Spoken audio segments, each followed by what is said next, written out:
Hello, everyone. Welcome back. Happy Sunday if it is the first time you are joining me this beautiful Sunday afternoon. I am Women's Grandmaster Sabina Foysher, and you are watching um, the Cherry Blossom Open commentary with me. Today, this afternoon, the tournament has reached round 7. The players have just started their games, and I'm about to take you through the standings, and then we will get back to the games and see how the players are doing today in the seventh round. As the tournament end is approaching faster than I would have thought. Maybe that saying that whenever you're having fun, it seems that the time passes much faster. Maybe that saying is true. This is how I'm feeling. I really hope you guys enjoy the commentary as much as I do enjoy presenting the games to you and seeing it myself. It's really nice to see so many interesting games being played at this tournament. And again, I'm very thankful to the organizer for having me here on location. Last year I did this commentary for the tournament from back home, but I think it was really nice to be here in the DC area, more like in Virginia, to take you through the games because round 6? No, this is round 7. This is round 7. The ranking is after round 6, unknown guy. Nice to see you, by the way. But they have just started round 7. No worries, no worries. So what do we have? We've done a short review of the standings. Before I went off, I signed off about an hour and a half ago, but now things are starting to get spiced up. So we have eight players sharing first place with 4.5 points, and those players are Grandmasters Ilya Nizhnik, Vasif Durarbeli, Mikhail Antipov, John Burke, Sam Hanin, Viktor Matvishin, Gergely Kantor, and International Master Safal Bora. All of these players are with 4.5, and then on 9th and 10th position we have International Master Craig Hilby and Candidate Masters Zachary Tannenbaum. Lots of other players are, really close to catching up with the leaders. They are sharing from 11th place all the way to 20th place. And it's gonna be a tough fight between the top players. I'm actually really curious whether we are going to see any decisive games on the top boards at all, or maybe some of the players will agree on draws, faster draws. I don't know. That remains to be seen.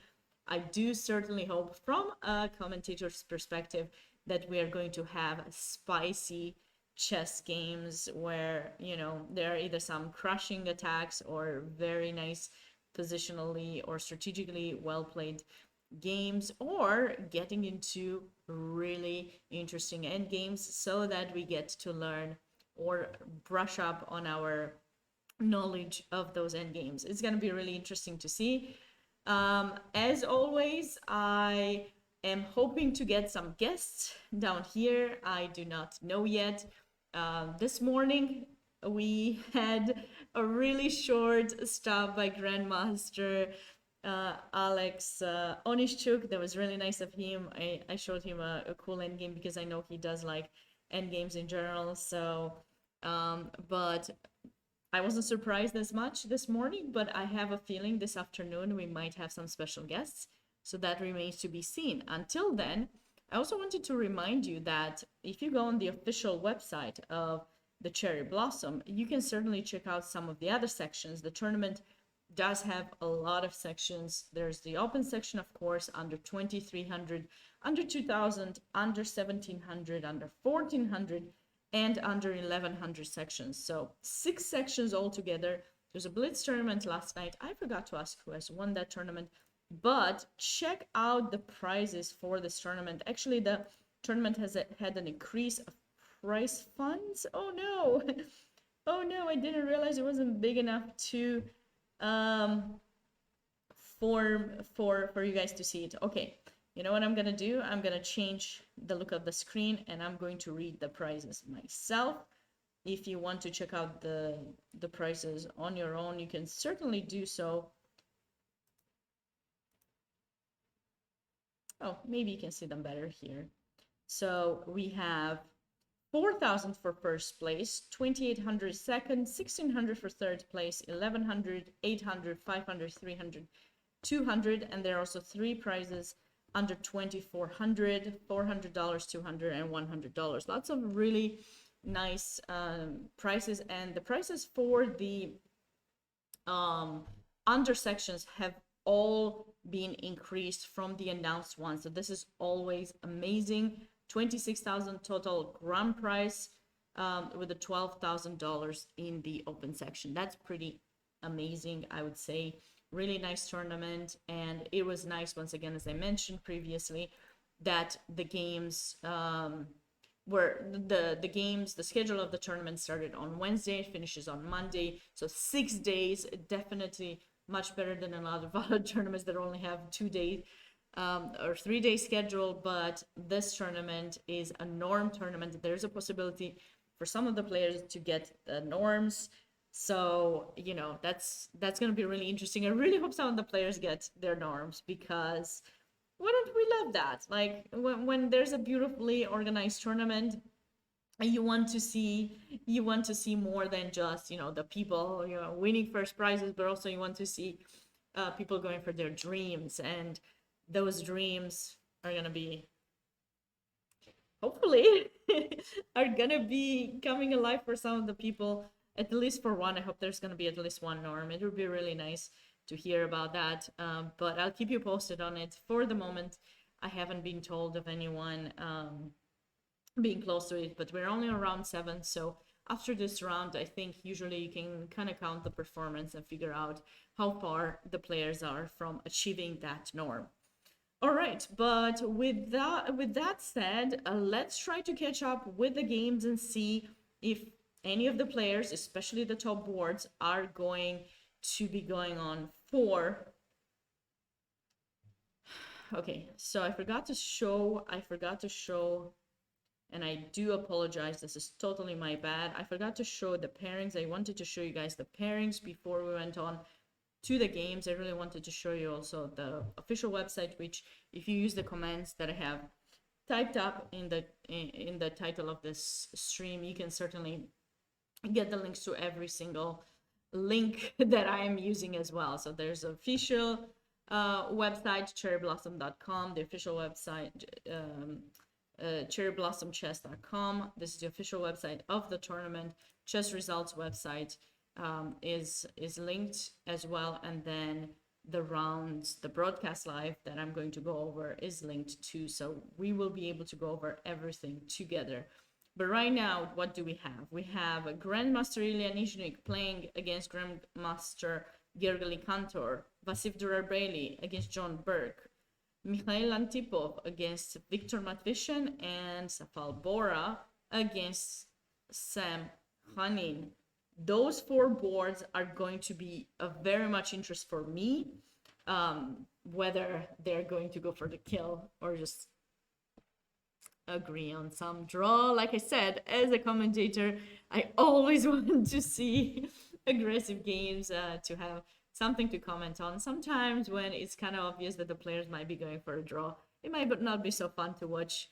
But, you know, I try to make it interesting and kind of share some of my own you know, toughness, some of my own difficult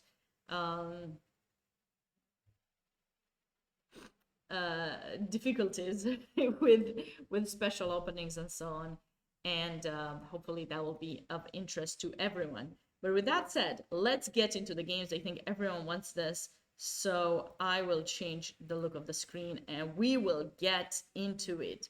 All right, so like I said, on board 1, we have Grandmaster Ilya Nizhnik playing against Grandmaster Gergely Kantor, and it looks like Ilya has played the Queen C2 line against the Nimzo Indian. This is a line I used to play myself quite a lot, but I think I almost never went for A3 here.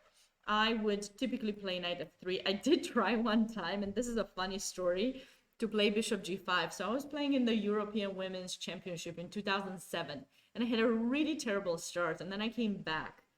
I beat a few strong players, international masters. I think it was Arhamia Grant Ketevan, and I also beat Kovalevskaya, Ekaterina, another very strong player from Russia, and I drew Yelena Dembo, and I drew someone else. I forgot who it was, but hi there, GZ, how are you doing?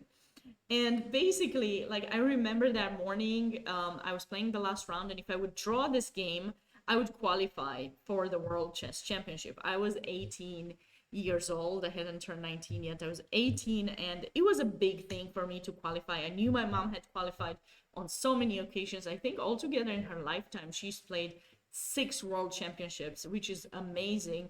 Nobody in Romania has ever done that. Maybe there will be in the future, but at the time that she did play, nobody had achieved that. So for me, it was huge that I would get the chance to qualify to the same prestigious tournament that my mom had qualified so many times. And I remember that morning, you know, we had prepared this line. I was playing against Leila Javakishvili, an international master from Georgia, a very strong chess player.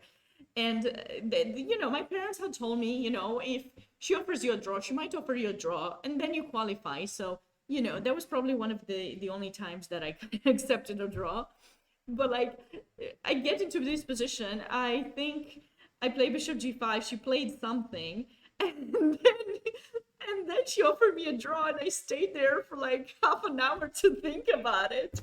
And then I didn't even play, although I knew that, I knew pretty much every single line, so I didn't play it.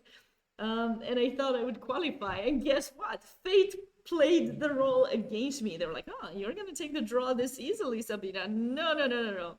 We will not give you the qualification that easily. So because, like I said, I started the tournament very badly, my tiebreak was terrible. So what happened was that I actually had to play a match against someone else, another Georgian player, Maya Lominashvili. She was another international master, I believe, or a women's grandmaster, and pretty strong. And it was between me and her. One of us was gonna qualify, the other one wasn't gonna. And I was like, oh my God, why did I accept a draw after that? Almost never took a draw anymore that fast. Blame the parents. No, I mean, they couldn't believe it. Like, you either accept a draw and you go do something else, or, you spend a little bit of time and just play. It's move 4. What on earth are you thinking? That's probably what they were thinking. So anyway, so then back to preparation, because the next day I had to play against Maya and beat her in a match in order to qualify. But I was very strong then. Despite having a tough position, I memorized this exact same line. She was playing the exact same thing. And this time, no draw accepted. I played it, and I remember that I scored, I think we scored 1-1, and then I won in the Armageddon or something like that. But I basically won. So this is one memory to keep in mind. But anyways, Ilya went for a3 in this position. Do you guys like my story? Hi there. Q Tom Red, by the way. I didn't say hi. Welcome. So bishop takes e3, queen takes d5. Bam, bam, bam. Okay, so... did you guys see that? My screen went dark for like a second. I think you guys didn't see that. Okay, that's good. So bishop a6, queen a4, and now he played h6. This is interesting, actually. Bishop a6, queen a4, attacking the bishop. So now, obviously, I'm anticipating that Ilya will go for bishop h4, and then probably will get some development. The question is he going to play e3 and allow his opponent to capture in f1, recapture, and then maybe try to... Okay, yeah, I don't know, my screen went dark for a second. That would be not fun, because actually, I had a Lenovo in the past. Well, my last computer was a Lenovo, and it had a screen issue. Some of the wires weren't fixed well, and it almost wasn't working well, so I really hope this computer doesn't do the same thing. That would be very upsetting. Anyways, so what is happening here in this position? What do you guys think is happening now? Is he gonna play e3 and allow black to capture the bishop, or is he going to do something with g4? I'm not sure how, though. But like, maybe he would just go knight f3, because black needs to... How is black going to deal with that? Could he play queen e8? Does this look weird to you guys?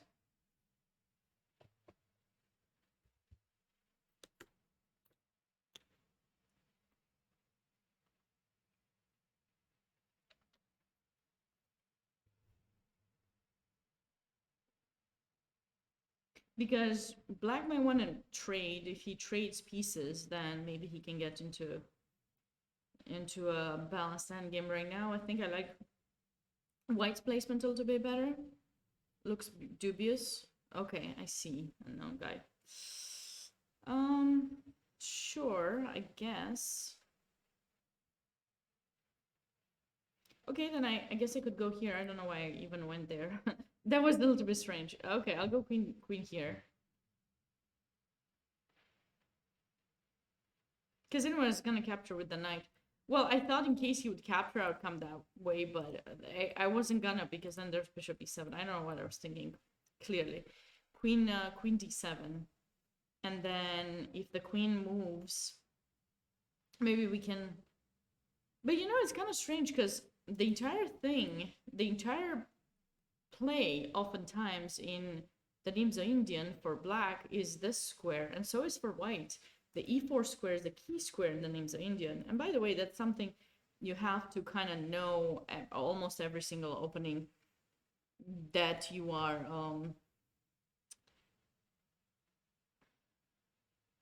that you're doing, that you're studying. You want to know what the key squares are and how, like, what is the fight for in every single opening. C6 might be thematic, but after queen d7, or you mean instead of queen d7. But then the problem is, you see this pawn is in b6, which means that pawn is going to be weak. So eventually, if white gets their development in shape, then that pawn might be hanging. So that's something to keep in mind, you know. But anyways.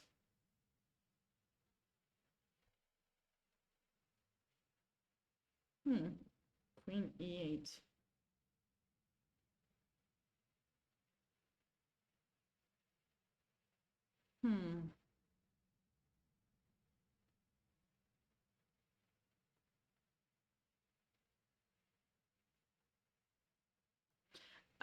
Yeah, that was silly. That was definitely silly. Queen d7 makes more sense. I would definitely not take there with white. I would definitely go back.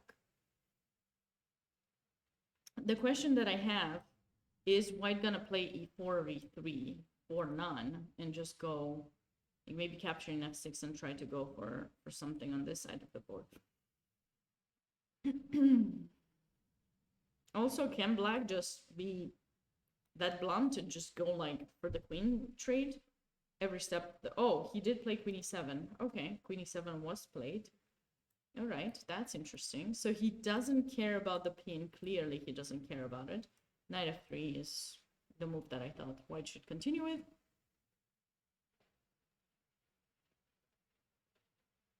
Queen c6 or knight d5 there? I don't know.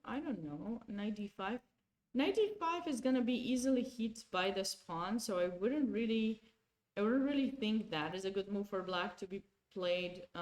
Probably not immediately. Maybe we'll go knight here. Eventually white will chase you away, so I don't think this is a good idea. It's not too bad, but you would love to get c5 in, but how do you get it unless you put this other rook in c8 and go c5? Because c5 by itself, I might be able to take it. This is an interesting position. I don't have much knowledge in this specific, after all these trades, the way it happened. I don't have specific knowledge here, but I have the feeling that this position should be okay. This position should be kind of equal, I think. Knight f3, and then, yeah, I think e3 will be probably the choice. Trade here, probably take with the king, and then try to figure out what's the best place to put the king. Either you might go h3 and bring the king to h2, or do it differently. Hi there, Chesslover. How are you doing? I haven't seen you after my stream. I haven't seen you there. I'll have to see you later. When are you guys leaving? So we'll have to see what's going on here. Okay, let's go to the next game and catch up with that game as well.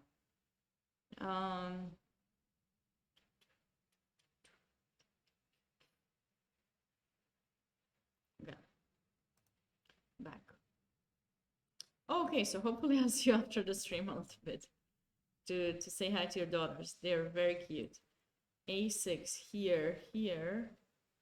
Castle, bishop c5, c3. Okay, so we just have this idea. I think it's called Arkhangelsk or something like that, with bishop c5. I typically play bishop e7 myself. That's what I like. It sounds great. Well, I hope you have a great time. There are lots of great museums in DC that are totally free, which is really nice. And I think the natural science one is my favorite. I don't know if it's opened right now, but the thing is, Natural Sciences Museum. That was my favorite when I was in DC. I always loved going to that one. Bishop there. Okay, bishop b3. Okay, so this was always the kind of opening that I wasn't sure exactly what's the best setup, because with white, I think this is unpleasant for black. Like when white gets a4, because you're threatening that, and if you go bishop b7, then I don't know, bishop g5 or rook e1 first. I was teaching this to one of my students a few years ago, and I think it was kind of hard for white after that to go here because there's pressure on d4. So white might need to push or take and then develop. So it's kind of interesting. It's kind of interesting. Okay, so bishop e3.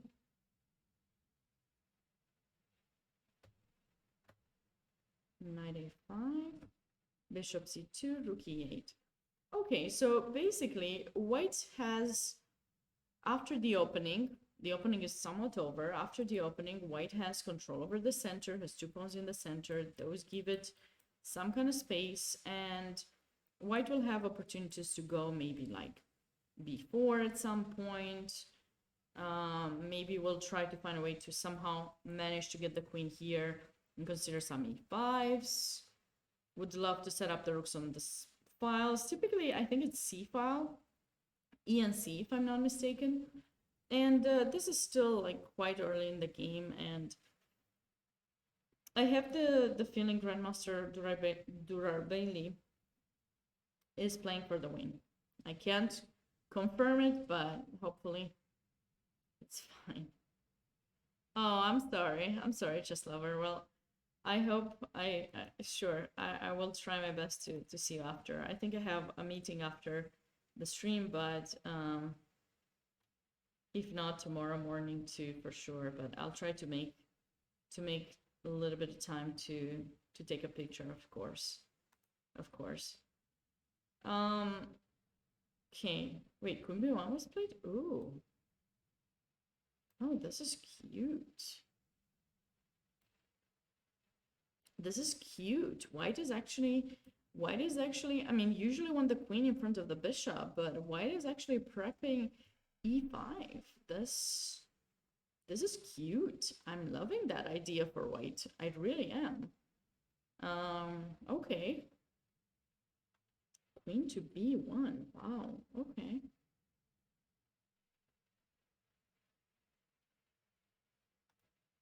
What about here?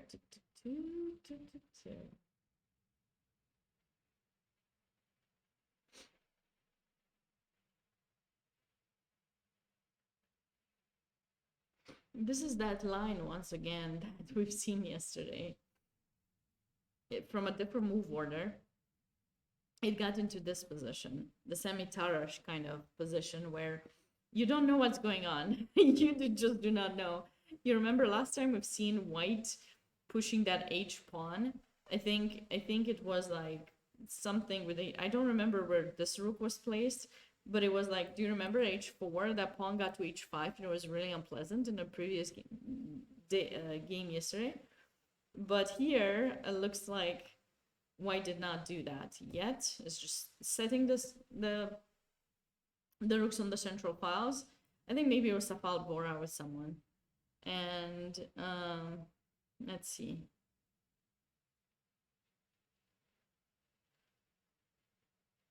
Buenas tardes, Wilson. Buenas tardes. Welcome. Interesting. This game, I don't even... These are the types of positions that are so interesting, because with white you should be having a much better position because of the center and the space. But if you think about it more, it's not so easy to break through, because anytime you're going to play d5, it's going to be captured. You will have your passed pawn, and then the queen is just going to block the pawn. So that's going to be, you know, kind of unpleasant a little bit. So that's something that you have to keep in mind when deciding what to do here. Okay. White could still do that. We might see rook e8 being played. rook e8, and now maybe these kind of ideas with the rook coming on third rank, or maybe we can try the h4 idea once again.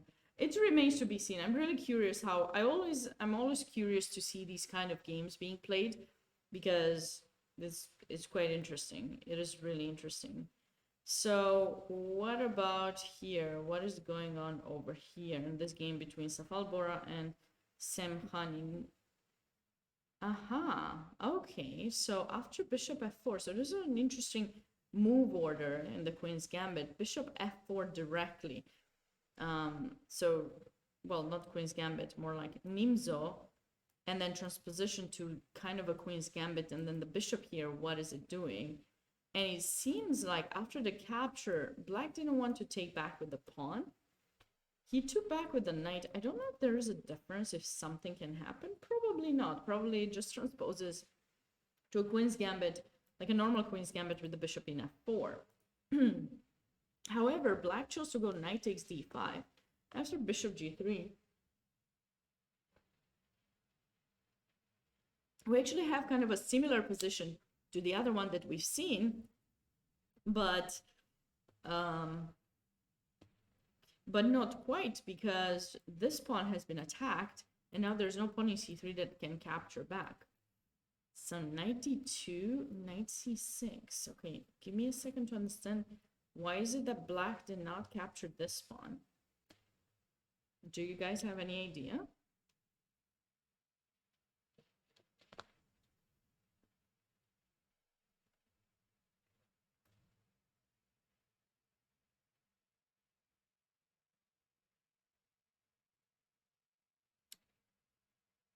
Because I do not have any ideas.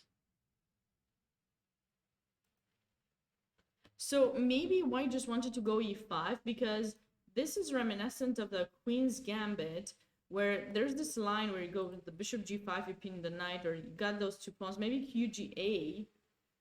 I don't know if qga. Maybe qga. Yeah, and at some point, Black's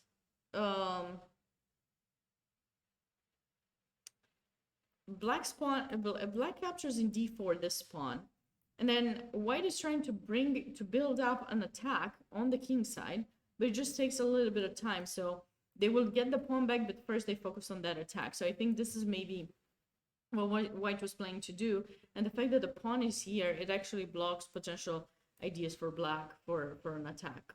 So maybe, yeah, there shouldn't be a problem to get the pawn back. I was just curious if why he didn't take it, but that was probably the reason. So knight c6, d takes c5. Okay, now probably you kind of have to take, because if you don't take, then he's gonna capture with the knight, and d5 is not possible because Black has 3 pieces controlling that square. So takes, e5 was played, knight d5, knight g to f3. I see what happened here. So knight g to f3, and when Black castles, then we can go like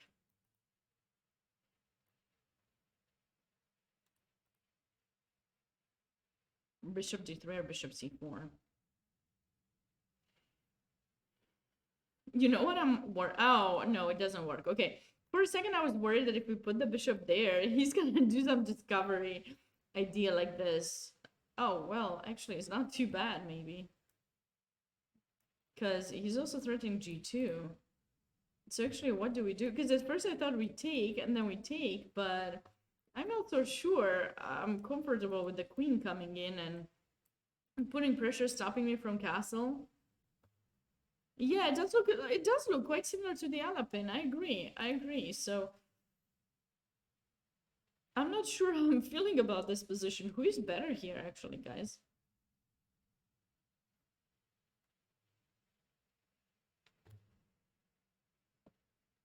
Hi there, Casual. How are you doing? Great to see you back. Great to see you back.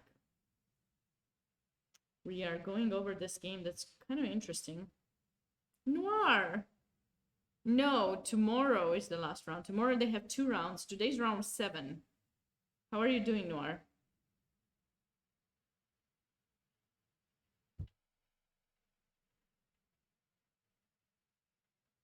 You're okay? Good to hear. I'm glad. No worries. We're actually technically in Virginia. We're by Dallas Airport. That's where the tournament takes place. I thought you actually lived in this area. But don't worry about it. All is good.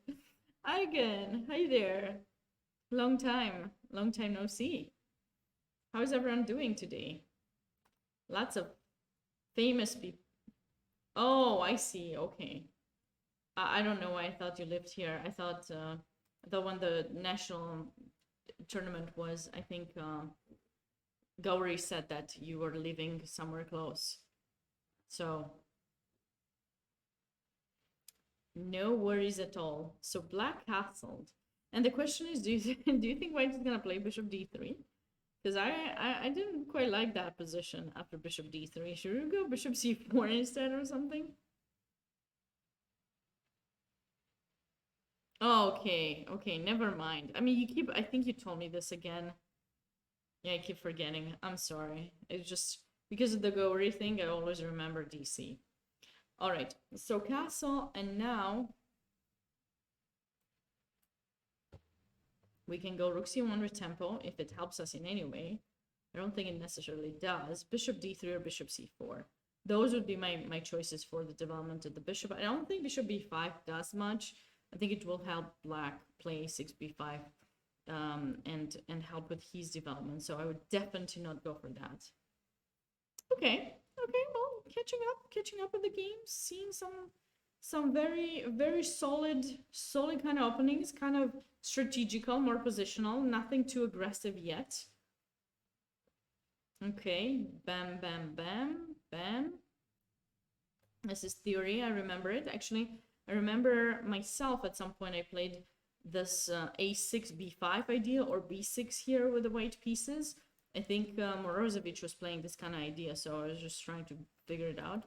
Bishop d3 looked active, but the queen 9 d3 directly feels scary. I agree, Casual, because I showed you there was that discovery idea the queen could hit the bishop, so maybe there was an issue. So f5, knight went back to c3, bam, bam, bam.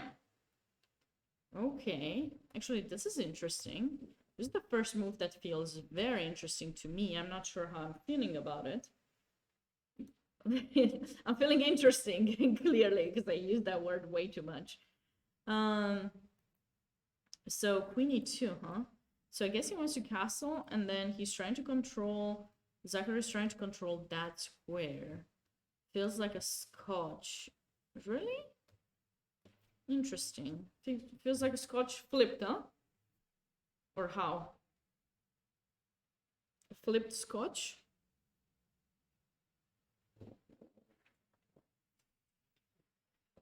It does sure look like that. b5 was played.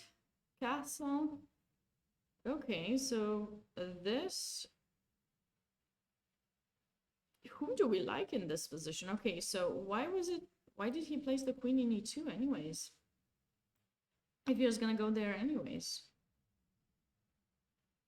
Okay, maybe he just attracted... Oh, never mind. He placed the queen there to attract black to do this, so that it doesn't allow this kind of ideas with queen e5. And now that black's queen is exposed, now white develops this bishop with tempo to the queen. The queen has to move.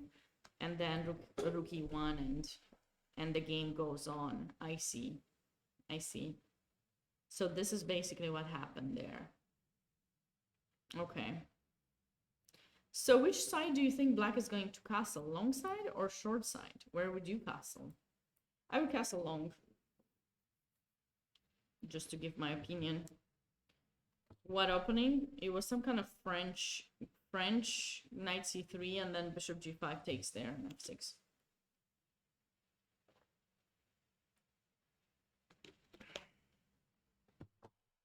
How does Lichess call this opening? Burn variation? Like burn? I didn't even know. I thought this was like, I thought this was the classical or something, but clearly that's the classical. This one is called the burn. Like burn. Yeah. It's too tough of a name for me. I never heard about this name. I'm just shocked. I'm just shocked right now. I just learned a new name of that line that I didn't. I mean, I knew the line. I didn't think it had that name. At least it has it on Lichess. I thought it had like some classical. I thought it was called the classical or something. Um, I would consider Long Castle as well. And yeah, utilize that file for the rook. Maybe you'll start marching that pawn too, trying to undermine the attack of the knight. Maybe you can even capture the knight, but if you castle long, probably you won't do that. Your king might be a little bit weak. You'll have to wait and see. We need to burn that variation. We need to burn the burn. That sounds funny. Burn the burn. The burning burn. Yeah, okay. We're good here. Definitely very, very good. Very good. Very, very calm for now, but it remains to be seen if black is gonna utilize this file, castle long, maybe capture here, mess up the pawns, and see how the game will progress further. Let's catch up with other games as well. Jason Moorfield is playing against Jurash Drushka. What kind of opening was this one? Caro. Caro advanced variation h4, h5, and Jason has played this before. He's told us about it, that he had not prepared, and he was familiar even with this idea of queen a6 as well. He said in the first round that he hadn't studied it, but he probably studied it after the game. There, knight b3, queen b5, not queen a6. Actually, this is interesting. So I thought black typically goes queen a6 because in case of a trade, he wants to capture with the knight. That's what I thought. But let's try to understand this move, queen to b5. So in case of a trade, obviously he only has one idea. So I guess the point is that now if white protects this pawn and creates this chain of pawns, black will play b4 and undermine one of those pawns immediately. Queen a6 is quite common in the Slav too. Yes, I agree. Totally agree, Casual. Okay. Why does it show me a line? Queen d1 was played. Queen d1 was played in the game. Okay, queen d1. He didn't want to trade. Makes sense.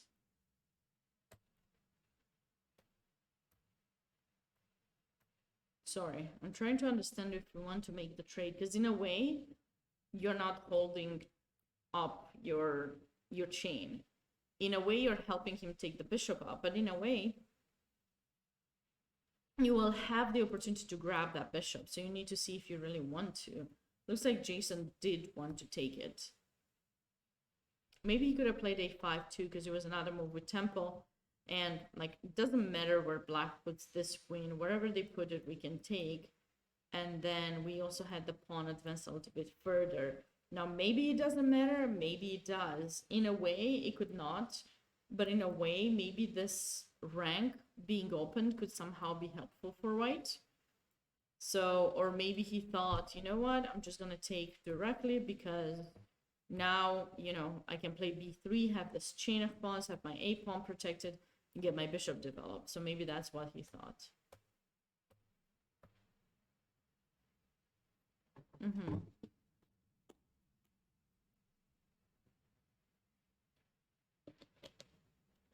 King h2, rook c8.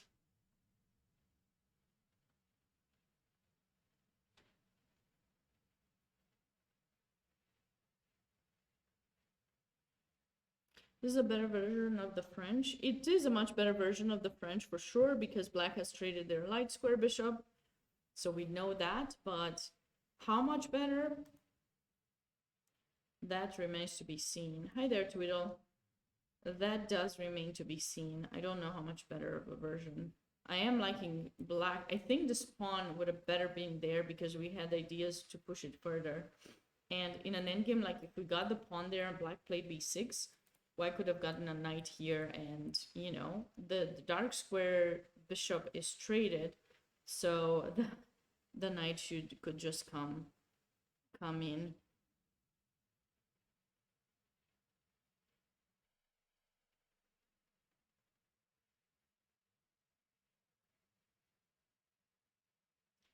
If I can donate you some brain cells. Man, you're funny. Yes, sure, sure. Sent. Sent. Did you receive them? Great. Did you make the $0 transfer to my account too? That's brilliant. That's brilliant. Nice. Well, I guess you are the lucky one. You are the lucky one that you know, got some brain cells for $0. Yep. Good for you. Good for you. You happen to be lucky because I was in a good mood, you know. Other days they're still 0. Oh, I'm sorry. I'm sorry. Maybe they haven't reached you through the camera yet. Maybe it just takes longer, you know. It's like my camera is not very new, you know. It's like from the 1980s, you know. Might take some time for the upgrades and everything to come through, but you know, hopefully they'll reach you eventually. Remain confident. I'm sorry, as you can see, I am kind of busy here. I cannot go anywhere. I'm doing commentary. Remain confident. I'm doing commentary, so I cannot leave. I told you that earlier this morning. I can't leave. Okay. We are liking Black's position a little bit more, but this is just, we don't know if this would have been a better move or not. I would have liked it. I would have definitely liked this more. Takes, takes, takes, and then I don't know. I feel that somehow White can utilize the rook coming into play. I just don't know exactly how much. Okay, moving on to the next game. Sahil has played some brilliant games in this tournament. I'm really curious what he has chosen to play today. So again, Nimzo with Queen C2, the classical line. Takes, takes. Oh, Ragozin. Oh, Knight C6. Ooh. Knight C6. Actually, this is a very interesting move because, like, typically Black does not want to put the knight in C6. I can tell you that for sure. Black wants to play C5, and I had a terrible loss myself. I wonder if Lichess has my game. Let's check it out. No, I'm not that strong for them to have my game. But anyways, I think C5 is a move that makes more sense here for Black. I've lost in a similar fashion, and I thought I think I tried to be kind of aggressive by going here. No, it wasn't this. That would have been too bad. I didn't play that badly. I do remember that I played something kind of badly, and then I got totally crushed.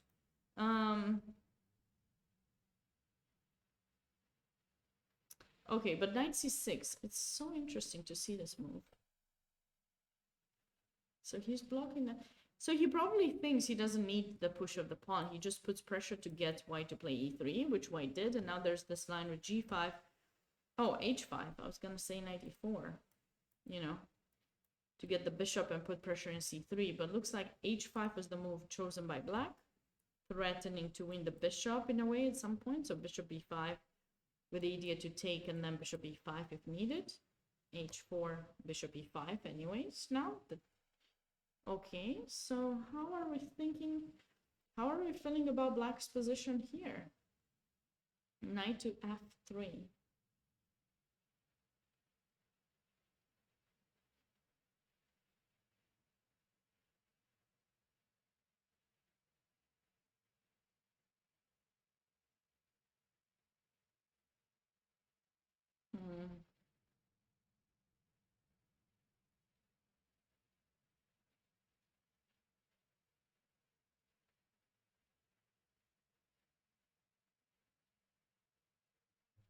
Okay.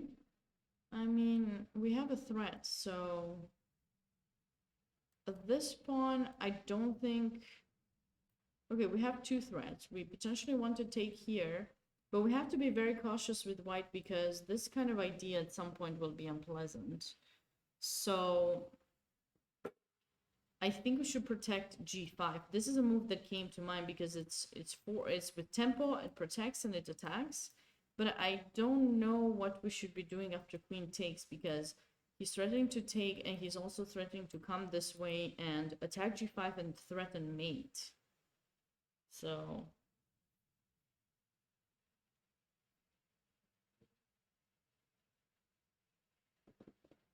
does anyone have a defense idea in mind?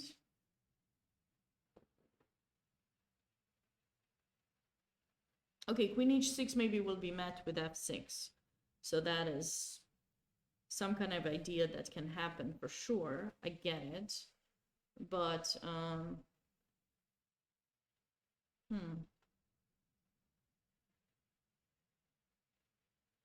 that f6 is going to be unpleasant. What if we play here and he takes? Is there a way, like, maybe we can just take? At least he doesn't mate us. Who's better in this position? I thought I liked black because he got a really nice pawn push over on the king side, but I don't know, maybe we should take. That way we know he's not going to mate us for sure. The question is, do we take or do we move the rook somewhere else? But where? The only other place that I see is c6 because it's with tempo, and then we could do this to keep them from castling, which is an idea that should not be taken easily. It's like a very serious idea that can be unpleasant. I like to take, but I feel that after white castles, we got nothing. I mean, white has an extra pawn, basically. But if we play here, white has to be careful with the movement of the bishop, because bishop e5 allows potentially f6. And bishop e8 might stay trapped after bishop a6, restricting and attacking. And if... Ah, no, here you have bishop c5. Okay, but maybe I can go rook c2, and now I'm threatening check, check. Discoveries, if you go to f1. This pawn is hanging too. I mean, this does look kind of nice for... It kind of looks nice for black.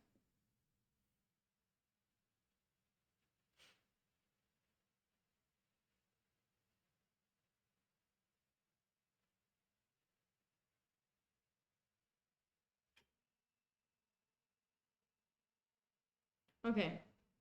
Bishop a5 to play b4, sure. Okay. I will still play bishop a6. Now that I saw this idea, I'm not going to give it up. Because I start liking it quite a lot for black. If the rook gets to c2, I'm starting to enjoy this quite a lot. I think black's position is pretty good.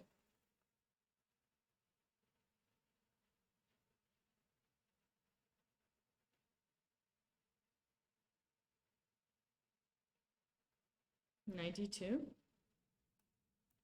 Good point.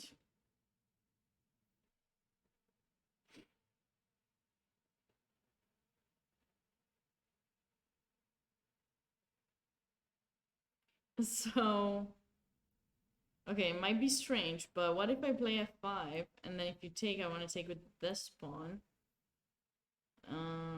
But then you might get bishop c3, so I definitely need to go rook c2 then. Keeping pressure and attacking there, so you most likely have to take.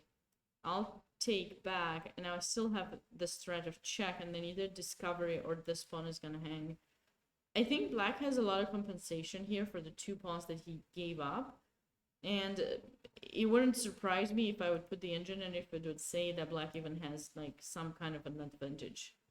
It wouldn't surprise me at all, because white's king being stuck in the center, it makes it difficult to utilize this rook, you know, and if you can't get the rook into play, then it's not going to be very easy.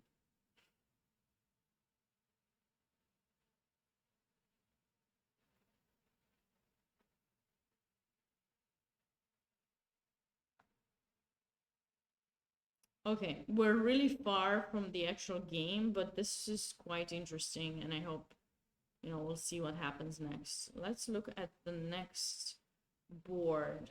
Anna is having a Sicilian. I definitely need to see this.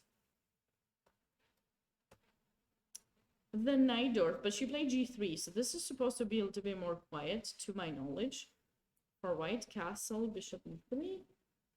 More quiet in the sense that white is not going to crush with an attack, but it doesn't mean that it's going to be the end of it or anything. So queen c7, f4.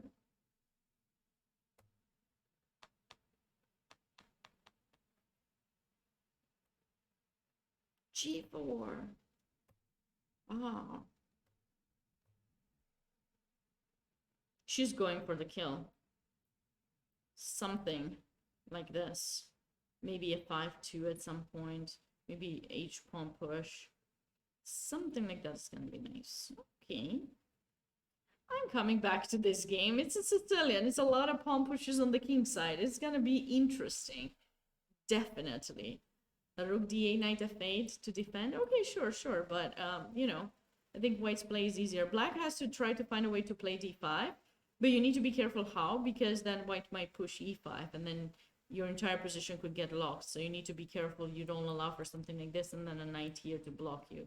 I know this because I've tried that one time. I did it with black. I didn't play the Najdorf, but I played something similar. I think I had the bishop in g7 potentially. He was from some kind of Pirc or modern, and then trust me, I didn't get a good game. What is going on with this game between Anna Maria Marjanovic and Justin Paul?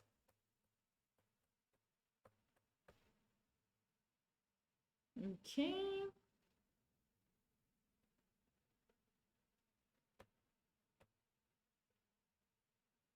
Okay. So this is just a typical Catalan, basically. A typical Catalan. I like black's approach here after knight b to d2 to just go a5. Sometimes people don't like to play those b6 systems. They seem a little bit too passive. So this is kind of another, a little bit more aggressive, I would say, idea for black. And maybe this rank can utilize for a queen or a rook to switch over to the other side of the board. So I think the position is pretty equal here, but, even if it's quite early to say, or maybe white is better because the knight is... Never mind, I think white is better. Because you can't take the knight, and you will have maybe knight f6 or knight f8 to defend. Those pawns might be strong. I'm having trouble figuring out how black is going to develop the bishop in c8. So actually white is much better. I definitely, I'm sure. I used to play d6, e6, d6 Najdorf inspired from Kasparov. This way back when I started to look at high level games. I see. This looks nice. We will come back to it. And this is a typical Queen's Gambit, right? QGD. Ah, okay. Everyone plays the Rogozin. Everyone plays the Rogozin these days from various move order changes. Queen b3, 5, takes, okay.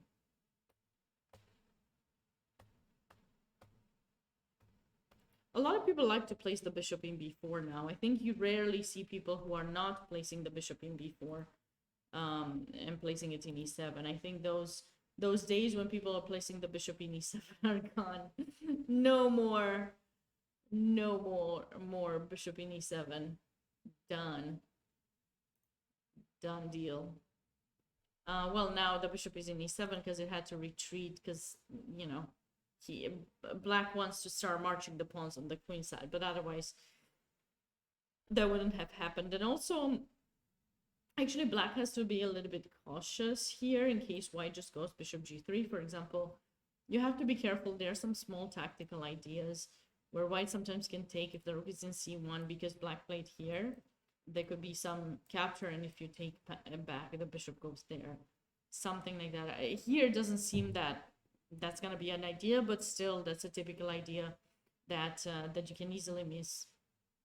in some situations and find yourself in a lost position. Okay. All right. Let's. Ooh, I'm glad to see that after 1 hour of play, the players are still playing. There's no result yet. Nobody has finished their game, not from the ones that are being played live. So it is really nice to see that everyone's playing. That way I get a little bit more games to look over. Okay. So it seems that here, oh, F3. Oh, I did not think of that move at all.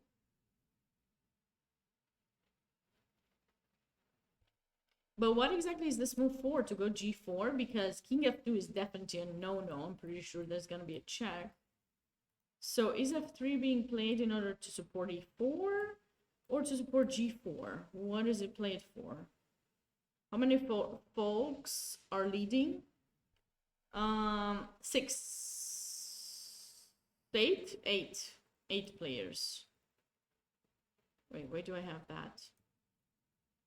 8 players. Top 4, 8 players. So this board, this board, this board, and this board. 8 players leading with 4.5 points out of 4.5 out of 6. Just give me 1 second, guys.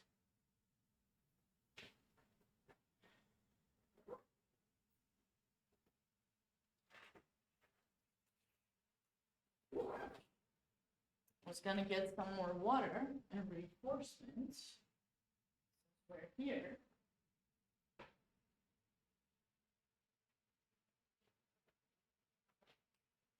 Okay, we're back. I'm back. I'm back. Back again. That was a song like that, I think.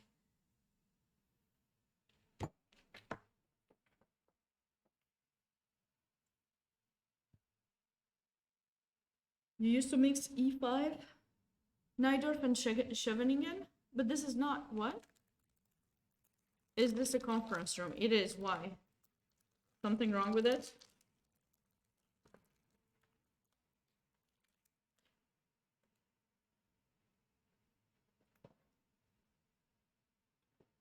It's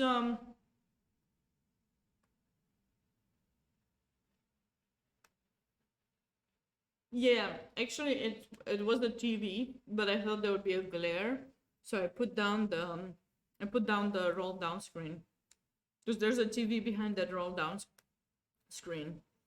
So I just didn't want it to have a glare. It's actually nice that it's held in a conference room, because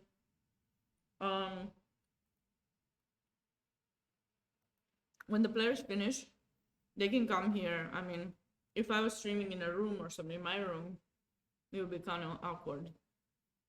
So I'm really thankful for the organizers to get me this conference room, because people just know to come here and it's quiet. Only downside is cold, but other than that, it's not so bad. And by that I mean it's really nice. But yeah, the downside is that the air conditioning is, yeah, I tend to be colder than other normal people, you know. So we're gonna go boxing style today. Hello. Can you recognize the boxer behind this boxing thing? I cannot. I have no idea. Who is this person talking right now? It's definitely not me. Okay, C5.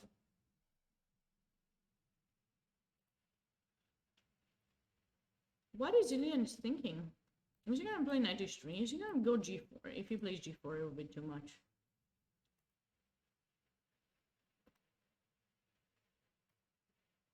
I think knight h3 or what? Because black wants to take. And you can't take with the queen, because I'll play knight c6.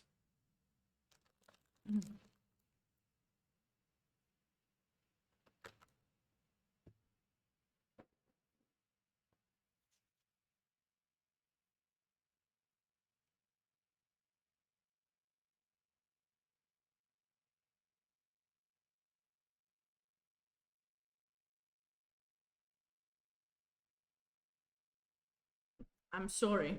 I haven't said anything in a few minutes. I cannot think of the right move.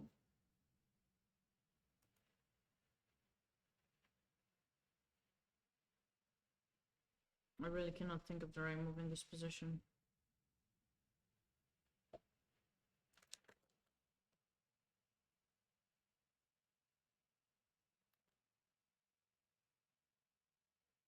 E4 is decent. I'm not sure. I'm not sure I like it because I think I can take. Or you want to play E5? I don't think that works. I think now I have queen. Maybe queen d7. Or maybe I'll just let you. Sorry. If you play e5, I might just take. And either take back or move my queen. This cannot be good. So after bishop f1, you have to take. And I was thinking maybe in this position, black can capture.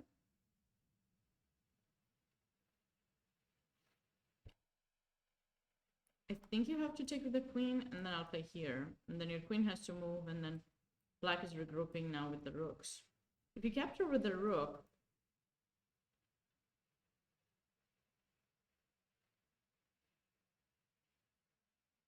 maybe you can capture with the rook.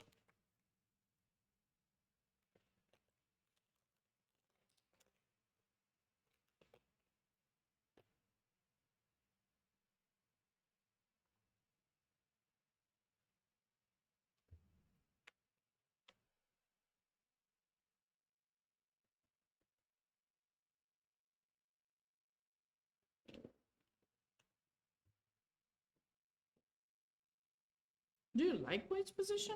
I'm not sure I do. Maybe this?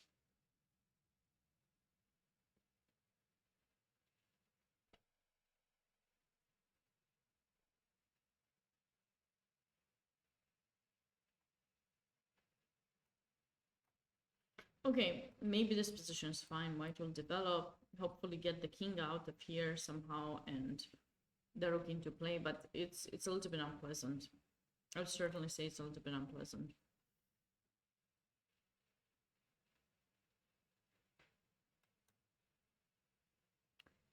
Oh, things have changed in this position. So remember that queen b1 that I was kind of impressed by with the ideas to push the pawn and hit h7?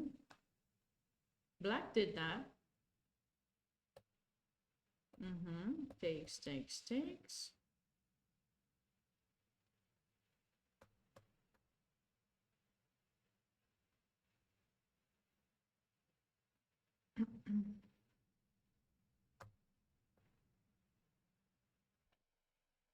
What do you think about giving up the knight for that bishop? I think the only reason white would do that is to play d5, which seems like they did. So they are trying to activate their bishop, or else this move wouldn't have made almost any sense, like none at all.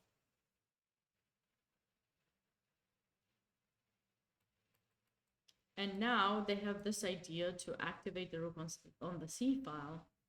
But something else they have to consider is the fact that this pawn in d5 is kind of weak. So black will have ideas with queen d5, queen e5, rook e5, and put pressure on the pawn. Again, it's kind of hard to say which color I like. Seems kind of fine. Like probably b5 will be played and white will go here, and I don't see why black would not consider going maybe rook c8. Because rook c6 is not an option though. Maybe this is an option.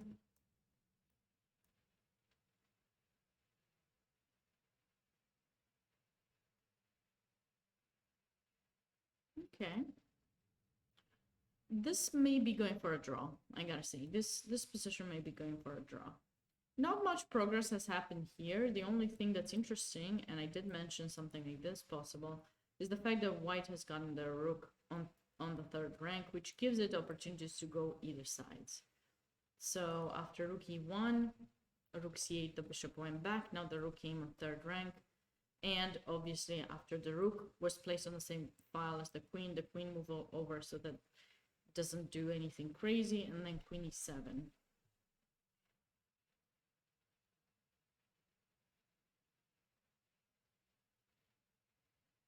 Yeah.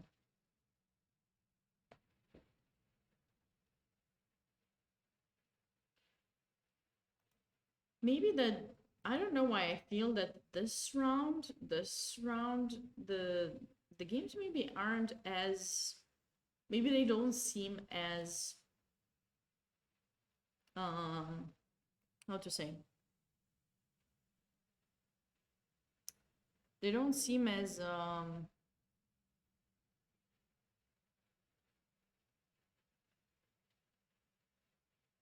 I made a mess with my chat. I apologize. I need to go back. Okay, I'm back.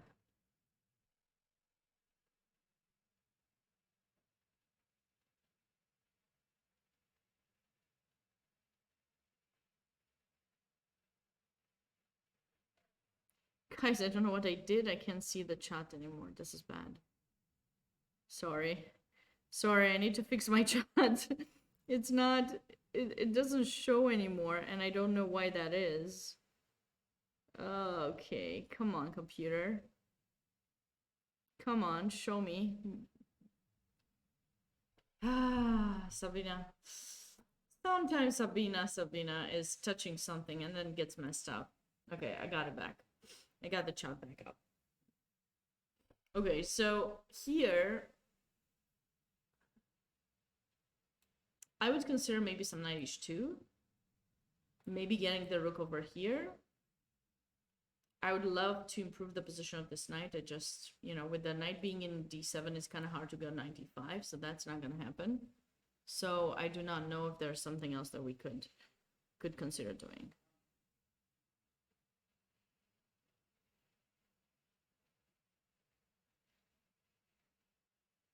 You like picture setup? Yeah, black is fine here for now. The knight in d7 is kind of covering a lot of squares, so it's not so easy to figure out what to do next. It's not easy at all.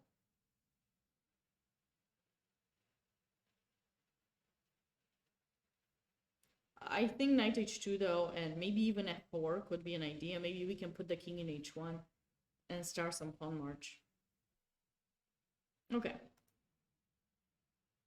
Okay, so in this game, which is similar to another one, or was this the one that the white gave up that pawn? No, they did not give up the pawn, but we said it was possible. He did not go bishop d3. Remember, we talked about it? We said one of these three moves is going to be played, rook c1, bishop c4, or bishop d3.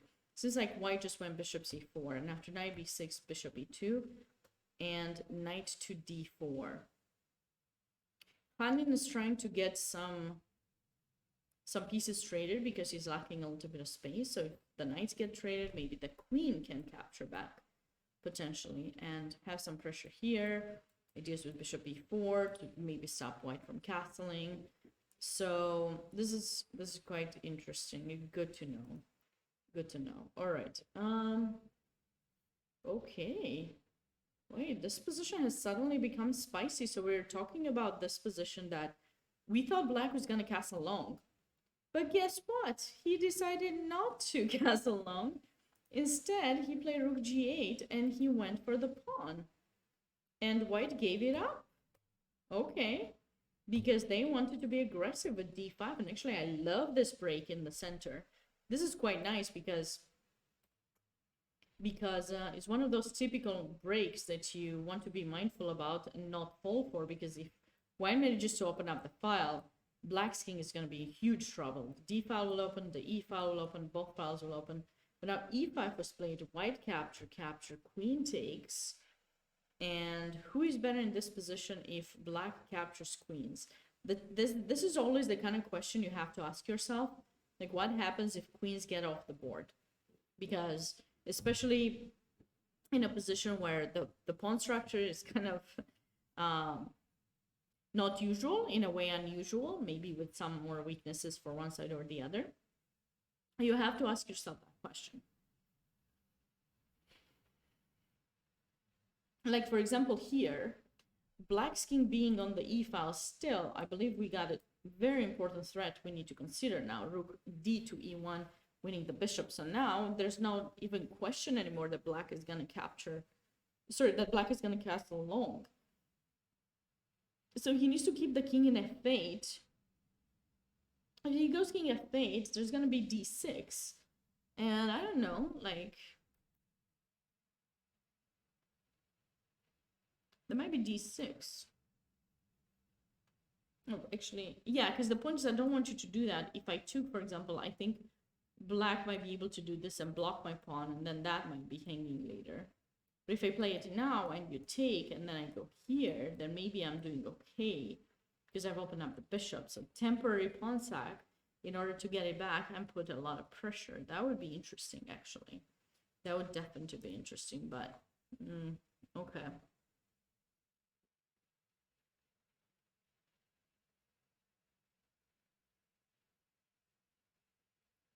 King to f8 could be interesting, yeah.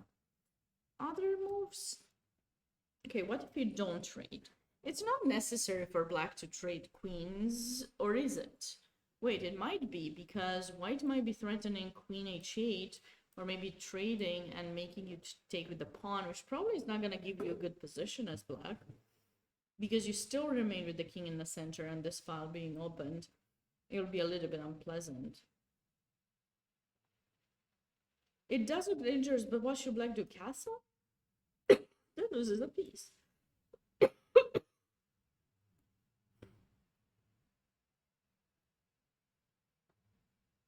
I think he should have castled when he had the chance, not gone for the g2 pawn. I don't like this. And e5 would seem to be the only move, or else White takes, and you might be losing more, because that pawn is protected, so you can't capture the queen. I think this might... Wait, what about if I take in king d7, though? No, but then everything would be with tempo. Okay, then I don't see anything else. Because I'm not liking these kind of ideas for White, and of course this is hanging too. Yeah, I agree, Casual. Exactly as we talked, in that position, probably Black did have to castle and then do all the stuff with Rook g8. And because, like, if we are thinking the same thing, Queen e3, well, let's see, maybe it still works. d5. Maybe this still works. 95, 95, 95.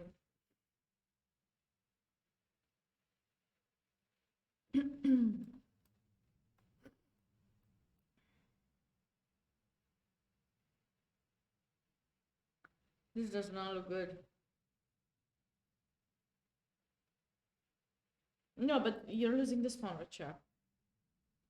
This does not look good either. Maybe he messed up somewhere earlier in the game. Although, I don't know. Maybe this is how your position is. Yes, it does. It's my only sweater. Well, it's not my only. I have another sweater. But this is the warmest one that I have for this room where it's very cold. I may need to make myself some tea because yeah, I don't wanna get sick.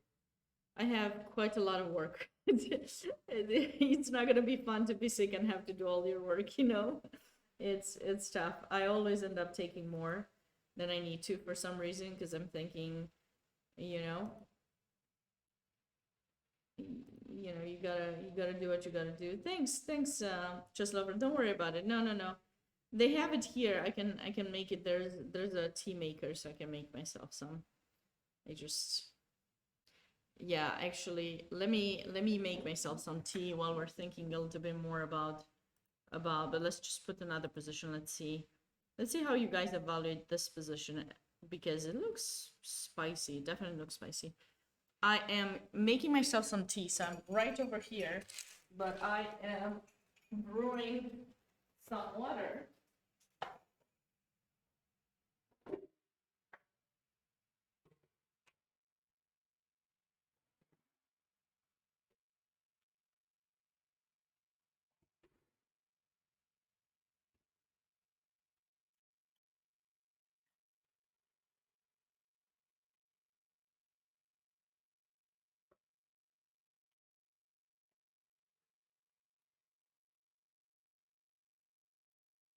Okay.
Coming back. Almost done. The tea is almost done.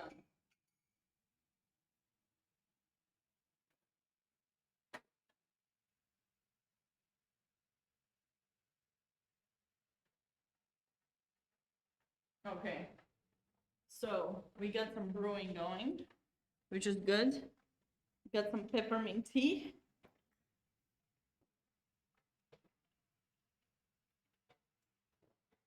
Thanks, Joslover, for offering, though. It's very nice of you. So the tea is being brewed, which is nice. So we are liking black here, right? Everyone's liking black. I'm liking black too. I think from that position where he was struggling, like, and also this is to compare this to a French. This is brilliant for black because the light square bishop is gone. The knights are really well placed. This bishop is still not doing so great. And then the rooks are on the open file, which is quite nice. The entrance square is probably going to be rook to d3. Black has to figure out whether they can bring in this rook to offer a trade. I mean, this would be something you have to think about. Because the trades are good. Trade should be good here in this position. So, yeah.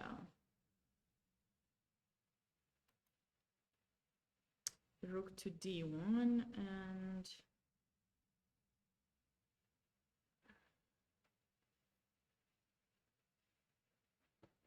let's get the tea.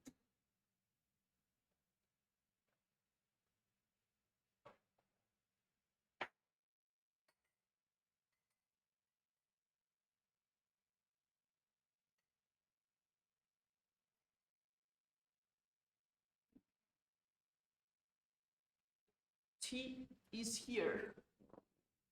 Peppermint for the good.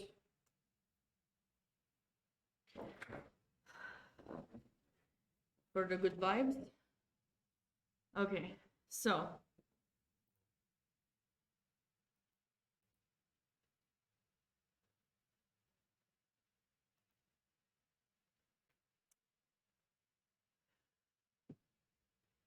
rook f to d1. Oh, I forgot to get a napkin. Good job, Sabina. Good job. It's fine.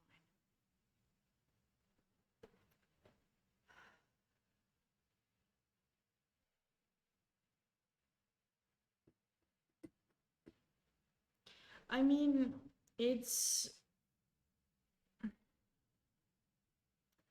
I feel that somehow black should be able to win some material in this position. I'm just not quite figuring out yet. Oh wow, one of my students just won, which is nice.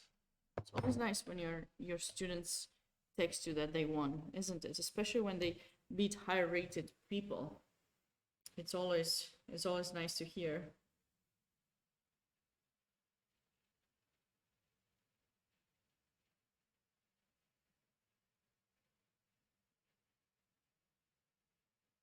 I'm letting them know. Congrats.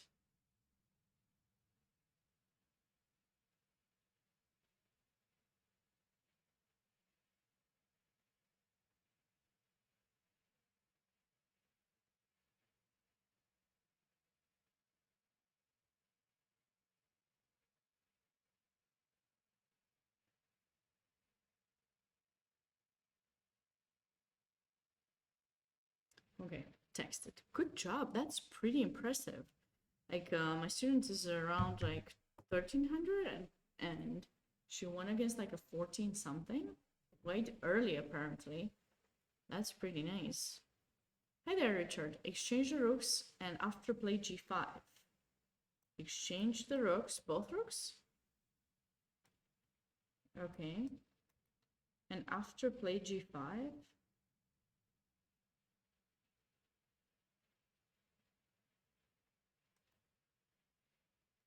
G5. Okay.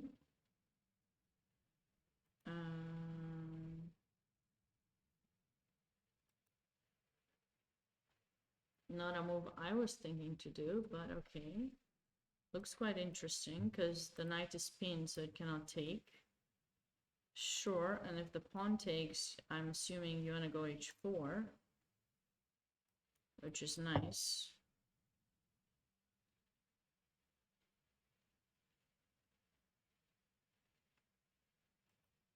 Okay, that I guess makes sense.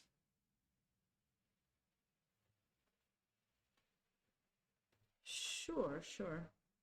Yeah, that looks interesting. Yeah, because the queen is pinned, so you wanna try to get some to give yourself some play. Okay. That could certainly be working.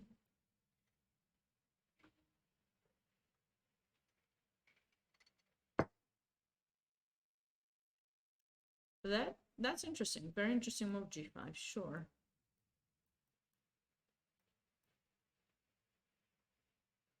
Yeah, I was trying to find a way to put pressure there, but this looks much nicer. And white's queen doesn't have any activity. Like even if it goes there, we take and then we take in g3. The check does nothing because we go king g7 and there's no way to open up this. The knight in c6 covers those two squares. Nice. Hi there, my name is Legion. What's up? It's you. Okay, so if that happens, I do not really see a defense, so I have a feeling that maybe black is doing really well.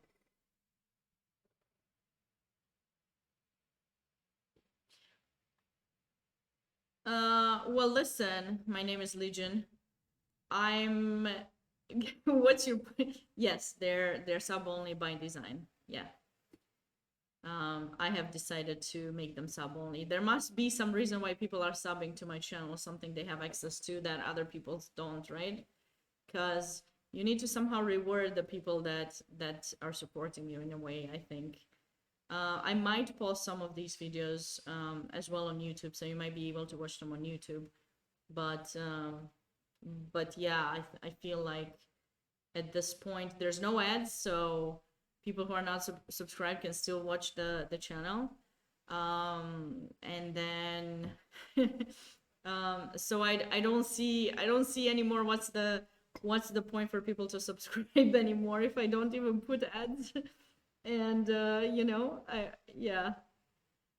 I hope it makes sense why I have to kind of give a plus to the subscribers too, or else it's gonna be kind of strange. Why would people subscribe, right? So yeah, I might post them on YouTube later, so you might be able to see that again later on YouTube.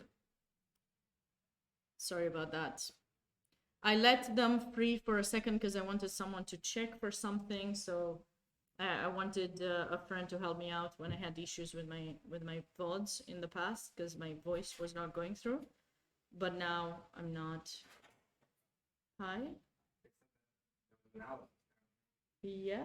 Who are you? I'm playing the tournament. Okay. Did you finish your game? Yeah, but my game was not really. It was just a fast draw. But I thought it was like something I could watch. Which section are you playing in? 123. Oh, okay. I did not look at that section at all, but oh, okay, 7 moves draw. Do you want to look at, do you have another game that you played? It was really nice. Okay. Do you do previous round games or just? No, I actually focus on the main tournament too, but if you want, yeah, you're welcome to. I mean, it's always nice to have people. Yeah, you told me to hop on down because I finished earlier, looking for something to do. Sure, I guess, yeah, that is fine, I guess. Hi. I saw your stream last, I think. It's pretty hard. Thank you so much. Another blueberry. Okay, I appreciate it. You didn't have to. No, thank you, I appreciate it. Thank you. You're pretty No, is your game live? If your game was live, because I only do the live games. Like that was no, my. I think it was last year. I- remember it was one of the years, and then I Well- tuned in and I was like, oh my god, she's beating down all my moves. Oh, I'm sorry. I don't remember. I don't remember who. Was your game live? The one that you want to show? It was, yeah. It So was. if you tell me which round it was, it's I think here, it so was- you I don't think need it to. was round 5. Okay. Which game was it? I'm sorry, I don't know your name. It's so my name is Lowinger, and it was Sutteroo, I think is what I was playing. Let's see if that's right. Is that right? Not Sutteroo. Oh, the round, yeah. Aditya, the one that you won the previous round. Do you want to see that one or? I think it was the one before that. I think it was round 5. I believe. This thing doesn't. Well, maybe a little bit. No, it doesn't work. Round- Okay. Yeah, I tried. I was wondering. I about tried that. everything. I was up there, I was like telling my wife, I was like, she's been sitting there freezing for this. Yeah, it's cold. Yeah, Yeah. I think they asked, but they couldn't figure out the. Is that right? Yeah. Ah, So. if they It's can't okay. figure it out, I'm sure I can. Yeah, I mean, yeah, we tried to play. I put it like really on the max and didn't work. So Yeah. it's fine. You don't need your game Yeah. because it's live. So if you Oh, want, yeah, you can it's just being- come. All right, thank you so much. We'll see you. Yeah. Hopefully, I'll catch you I think later. it was round 5. I was Against Lang Leong Zhong. You had white or? I mean, you can just comment here if you want to. I should be able to find it. I think it was. You against don't Hyung. need to find it I because think it it's was live. against Hyung. Okay. Hyung. Yes. Yeah, that's what I was asking. Okay. I think that was. Here it is. So you can come here. and- I didn't realize that nobody was going to be here. I thought from what they were saying that there were, No, so I usually when the grandmasters finish, they come or from the open section. Nobody has come Oh. from that Is tournament. that okay if I come? Yeah, that's fine. You can show one game. That's fine. Oh. Because I want to focus on the main. Yeah. Yeah. So Oh, have a but seat. am I on? You're on Twitch. Oh, Oh, you didn't want to be I on didn't. Twitch. I didn't. I thought you were going to. I just thought the end was cool. I just Well, you Do want you can have a seat. You know, Okay. I don't want to be in your. you don't want to be in that. Okay. I don't want to like. That's why people are coming. Like they're okay Oh, with that. I thought okay. you knew that. Like. Oh, no, I didn't really understand how it worked. I just. Okay, yeah, I'm streaming and I curious. go over.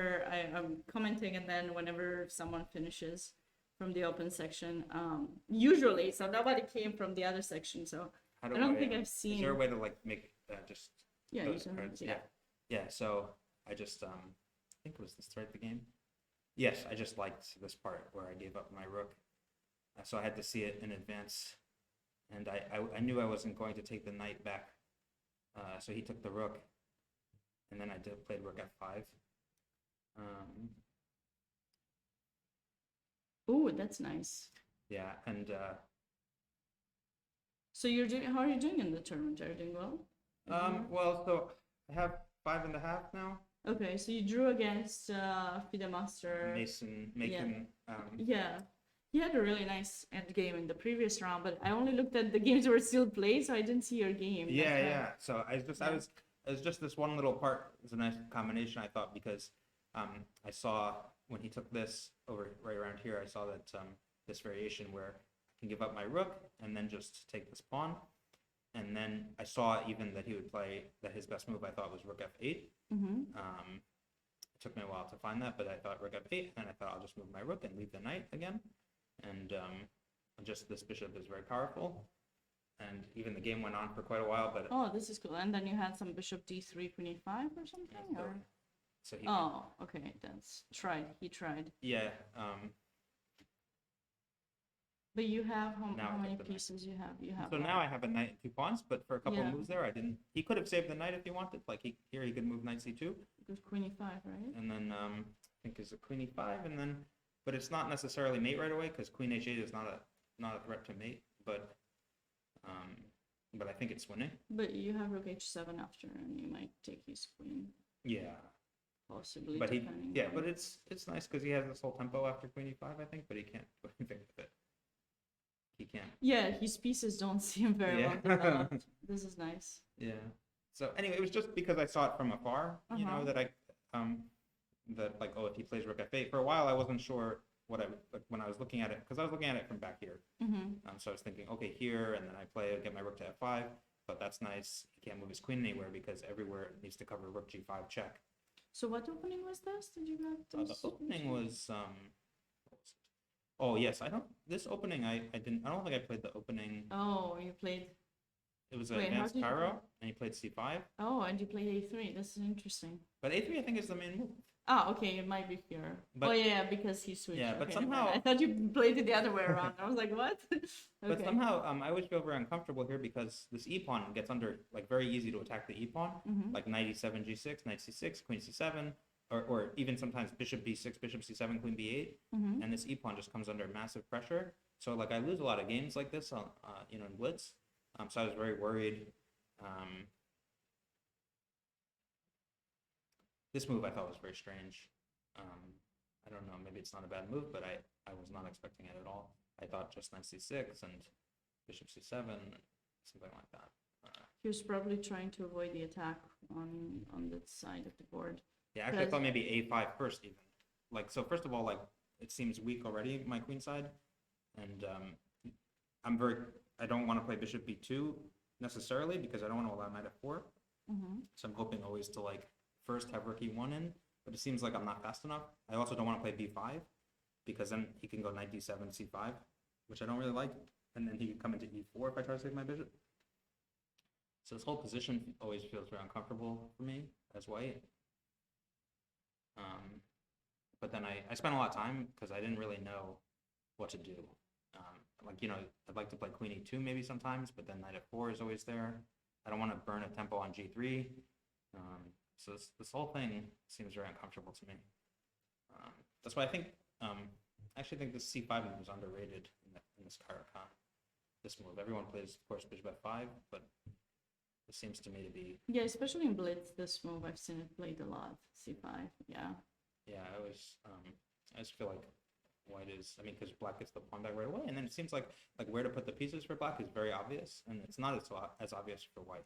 Seems actually easier to play with black. You just play knight e7, g6 always, knight c6, queen c7, you know, queen b6 sometimes. If your bishop gets kicked, you can always reroute it to c7. It seems like very comfortable. And you can play f6 at any moment and get the center. So it's like, it just seems like very natural.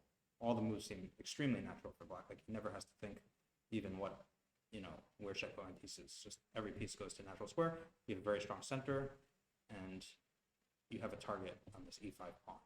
So for some reason, I mean, I'm sure that's not the correct evaluation because otherwise, like, objectively, I'm sure white must be a little bit better because white hasn't done anything wrong. But to me, it just seems very strange that black is so easy. All of his moves are so obvious. So I took a lot of time trying to, like, find my moves, whereas he was, of course, moving very quickly. That move I thought was very strange, f5. Because I think sometimes you want to be able to play f6, Mm-hmm. Yeah. you know, so it seems strange. But still, it doesn't seem like black. I mean, it's not like I was thrilled with my position. I'm gonna play c4 at some moment, but I have to time it right, I think. I mean, you do have a much better position here. The bishop in c8 is still pretty bad. Yeah, that's the problem.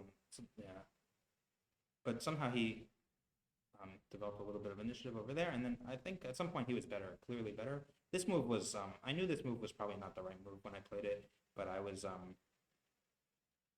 you know, that bishop is very annoying, and I was trying to mix things up a little bit. And I mean, I have to, the king side pawns are moving, g4, queen h4, f4 is coming, so something has to happen. So this is probably not the right move, but I did it anyway, and then I attacked with c4, and I was just trying to make it messy, but I thought rook d8 I thought was decent, and then it took a long time. This is like not a natural move for me it doesn't seem natural. But seems like all of Black's moves are a lot more natural than White's. And then he did something where he disconnected that move, d4. Suddenly I think like this e5 pawn is now falling, and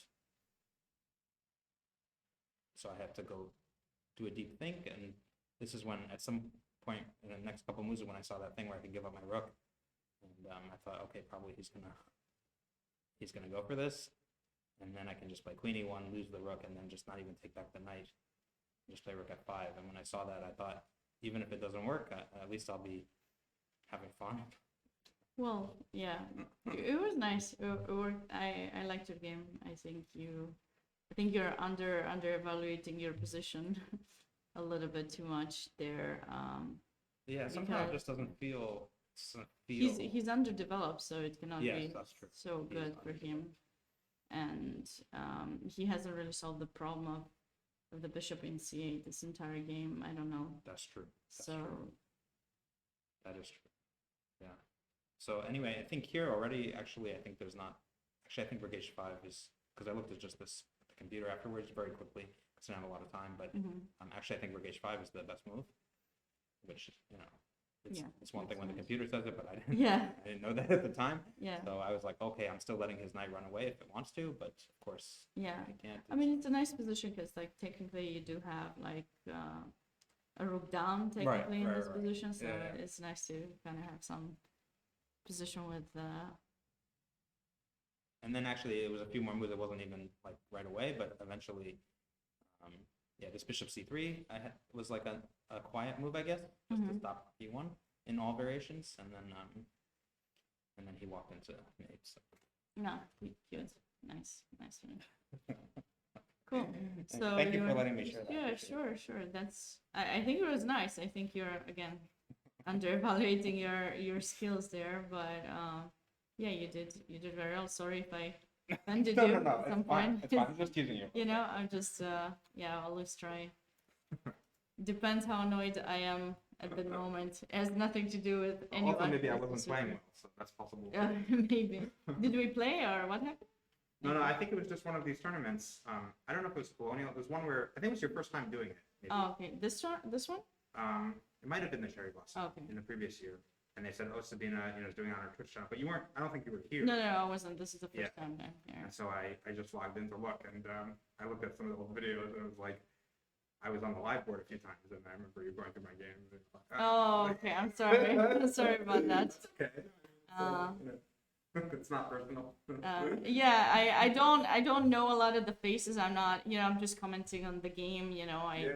I feel the pain with everyone who's blundering, because I do that myself, and people are judging in a way, my own blunders and everything. So, but I thought wasn't that because I remember your name when you said that. Didn't you win or finish like in top in that year? I think I did. Because like I when you said your name and I looked at it, or earlier today, or I think when I was looking at the games. I don't know which game it was, but I thought that, I saw that you won, and I was like, oh, I know this guy. The name, I just know the name, but Now you know the face. Yeah, now I know the face. So. I always try to do my best. I always learn, actually, I appreciated your thoughts because I learned from them. And just even now, this comment is very insightful about the bishop. I haven't really I don't have the best knowledge in this specific line because I don't play it with either colors, so I'm not sure how it is, but from having played the French, that bishop in c8, it's if black doesn't solve the problem of it, it doesn't seem like it doesn't seem like it's a good thing, it's a suffering thing for black. So. Thank you. All right, Appreciate sure. that. Okay. Yeah, Good luck. I hope you finish in top in your group. Thank you. It's not Thanks up for to me saying. anymore because I'm taking mines. Oh, oh, In the okay. fate So of you have 4.5 or 5 after this draw? 5.5. Oh, 5.5. Okay. Yeah, I didn't catch up with that tournament only. Like I would go if there's no more movement Yeah, in there's a lot the happening at the top, right? yeah, I thought they would agree on some draws, but not really. So they're still playing. So I Yeah, guess we'll okay. have to wait and see. Well, I Thanks for- appreciate it. Thank you. Sure. Thanks for stopping by. Okay. Well, that was an interesting game. Did you guys like it? I thought it was really nice. I feel bad because, maybe I should be mindful of what I'm telling people because I didn't know I would. I don't mean to hurt anyone's feelings, There, I actually wanted to check as he said this was the main move in the position, and I didn't think that was the main move, so I wanted to check. So I guess it is the main move here. Okay. That was something I wanted to check. But yeah, I thought for most of the game, White was doing really, really well, because of the space. But I don't know, he might have messed up somewhere, but I didn't think it was. It was bad. White was almost never bad in the entire game, so it's cool. All right, well, let's get back to our. Did I turn off the camera? I did. So let's go back to our board here. Looks like Richard's say the G5 was actually something that was played, so that's quite interesting to see that it was played. So the rooks got traded off, then G5, H4, Queen E2, but isn't Black just crushing this game now? Doesn't look good for Jason, and I'm kind of rooting for him. He seems very nice, and I think it would be nice if he would get a norm here. I know he said he hasn't worked as much, but you guys heard him. He's like aerospace engineering. That's what he's studying. So it's something pretty big, I would say.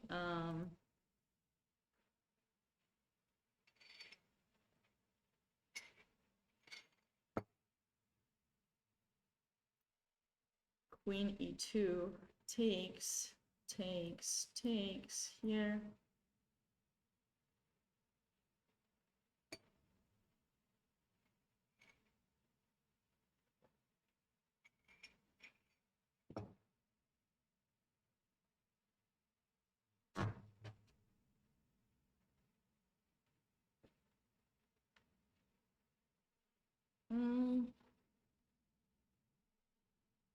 And now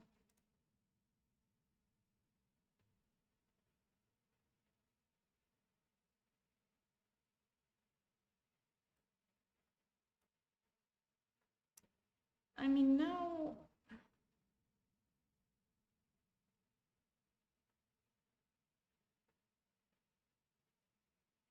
this king is looking badly. The material is equal, but this king is looking badly.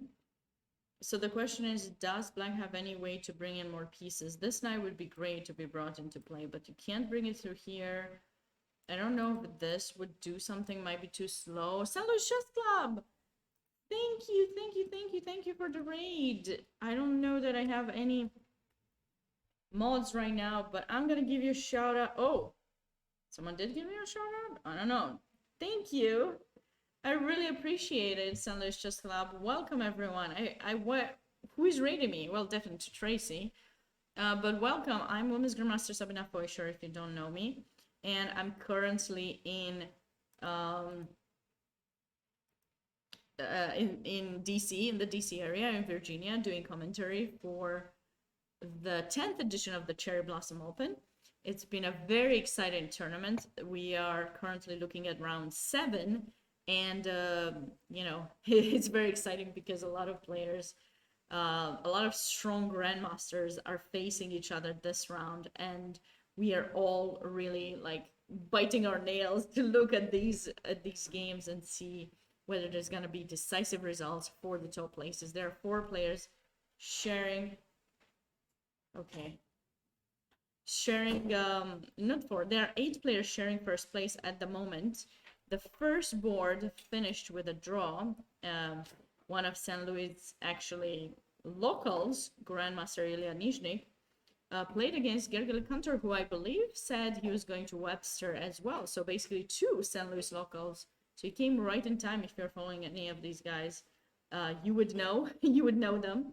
But looks like after this a little bit dubious move that the engine says is dubious, I wasn't sure what was going on with this move exactly myself. I would have probably played knight f3 or e3 in this position with white, but Ilya went for f3, and after c5 and capturing there, probably he started disliking his position a little bit, and he offered a draw, which was accepted by the Hungarian Grandmaster. So okay, I mean, the 2 players are for the moment on first place, but who knows what can happen.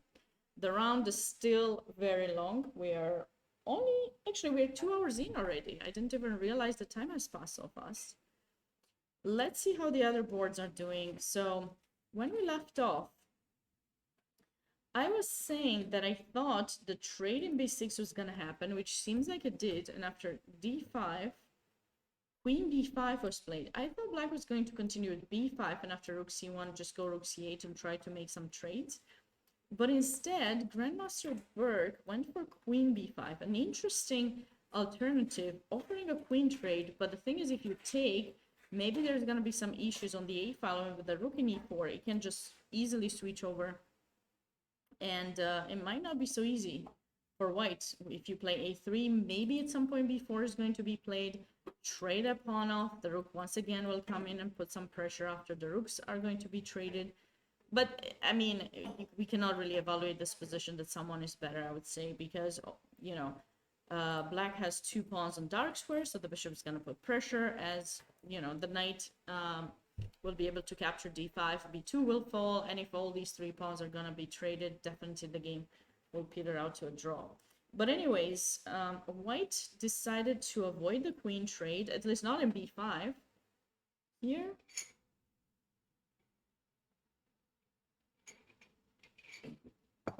Okay, the rook in b4 has tried to create some threats. I'm actually a little bit scared about black's choice of move. Now, it doesn't seem that white has any way to trap the rook at the moment, but I gotta tell you, this looks a little bit scary. I would not put my rook there. I would have gone back to e4 if I were black. And again, hopefully everyone understands that I'm doing commentary on the game. No, I've got nothing with the players. I would never, you know, want to insult anyone.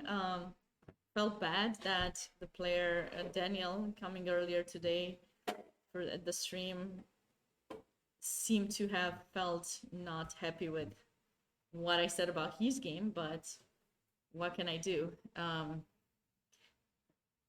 You need to attract people with some kind of, you know, if it's gonna be just boring commentary, this was played, and I don't think people watch. At least I couldn't do that. It's not my personality. So, you know, let this be a recorded video that lets everyone know that I'm not intending any kind of insult on anyone or their play. I'm just doing commentary on the position, and I suffer with the players in a way, if it makes sense. Like, I just feel the pain of the blunders and of I feel happy for the good moves, because, you know, the reason that I like chess so much is for its creativity, for the possibility of people to create things, to create beautiful designs, beautiful geometrical ideas on the board. And so, you know, every time I get the chance to see something like that, I get excited, or, like I said, sad for the person that messes up. You must have seen those reactions in the past. So anyways, at the moment here in this position, I think that black is maybe trying to put a little bit more pressure, but I'm really fearful for his rook in b5.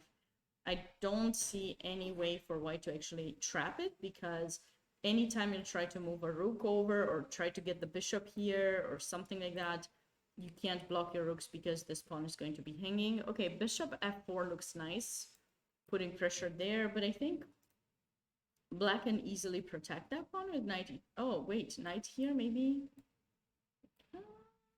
Maybe knight here, knight there? Knight e4, knight d5?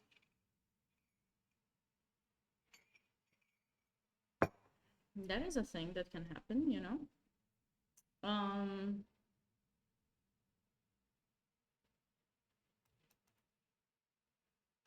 Bishop f4, this is an interesting move. So if black plays rook b2 to put pressure here, is white thinking to get into this endgame? Bishop takes d6, and then if you capture, and I would capture with that rook for sure, because like I said, I don't want to see that rook trapped. I do not want to see it trapped at all. So if we do that, then how is white planning to improve? Obviously that bishop will have to be moved to try to support that pawn. I'm just fearing this knight e7, and the knight is known to be the best blockading piece, so maybe this might peter out to a draw as well. I mean, maybe at this point the bishop is very tiny bit better than the knight, but yeah, I think it will peter out to a draw. Okay, well, we are seeing some progress. We are seeing some progress for white here. Finally, after preparations and preparations, white has decided to go for d5. I'm liking this idea quite a lot because we are threatening d6. That's why I'm liking it, forking. So knight c5, and now bishop a2, bishop a2, bishop a6, queen to d2, e takes d5. What? Oh, what is black thinking? How is black thinking to block that pawn? I mean, the queen is attacked, so you move it somewhere around here, not to allow d6 further be pushed, because if this 6 is being pushed, I think he has to go there. Then I think knight e5 is coming, and it's not gonna look good, for sure. For sure it's not gonna look good for white. So queen to d6, huh? But then, okay, knight e5, rook e1.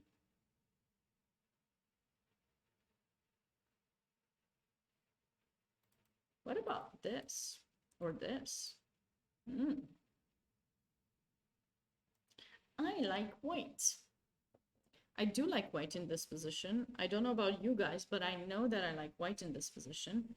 And I don't know what you guys are thinking about it, but I'm not comfortable with black's position. I don't know where black went wrong, but I'm not comfortable with allowing this move. See, I told you, this is really scary. This position is scary for both colors for me. Like, sometimes I feel that I might not be able to improve in the position. But now I see some ideas, so I will keep these ideas in mind for when I play with the white pieces. Because this is kind of cool. The idea with the h4, h5 was also quite interesting. I really like that idea too from a previous round ago. But now, you know, it's quite exciting. This is definitely really exciting. I don't have a clue as to what black had to do in this position after a3. This is kind of a nice, you know, restricting move. Like, were you thinking to come queen b4? Oh, sorry. No, it's not happening. And were you thinking to take here? No, sorry, it's not happening, right? So obviously that cannot be captured. But I mean, black would love to take control over the c file. I've seen them doing that, but I think because of this move of white's, it's kind of hard for black to do it. And yeah, it seems like here It's not easy. It's definitely not easy. And black is gonna be struggling here. Grandmaster Night Vision is gonna struggle here for sure. I'm gonna come back to this game and see if he manages to find some defensive mechanisms in order to kind of restrict white's knight infiltration basically in the position, because that's what I feel that is gonna happen in that position. It's very interesting, and we'll have to wait and see. In this position, white had a pawn. No, he did not have a pawn down. This is not the game. So Grandmaster Sam Hanin has decided to go for the pawn.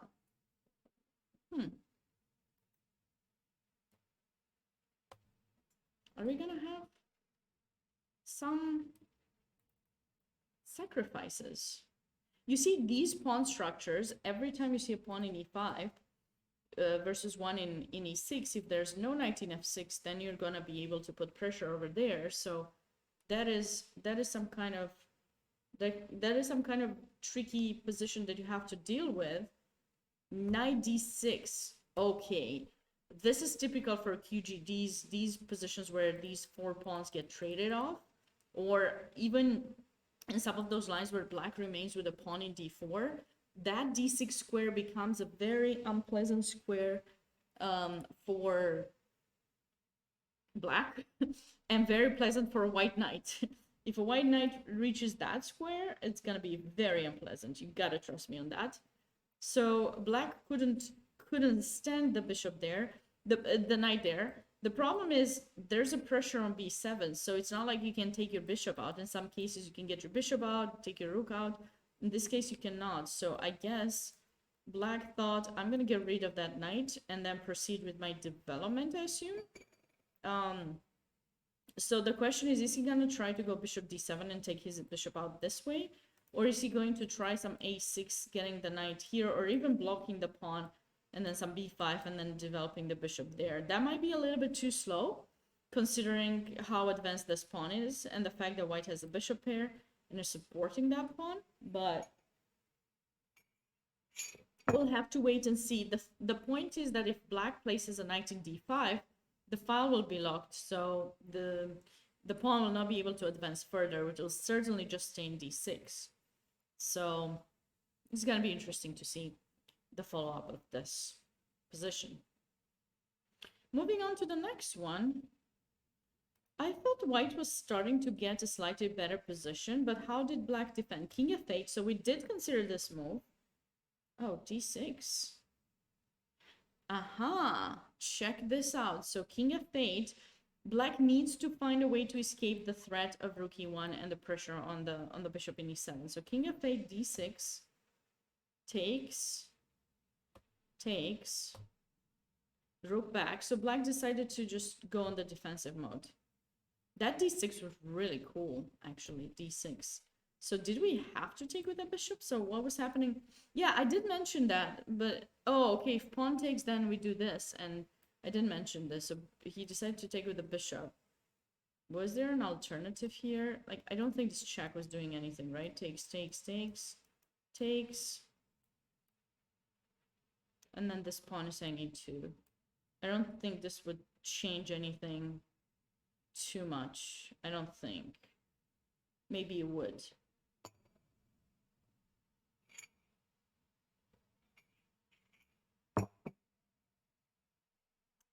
Maybe it would change some things.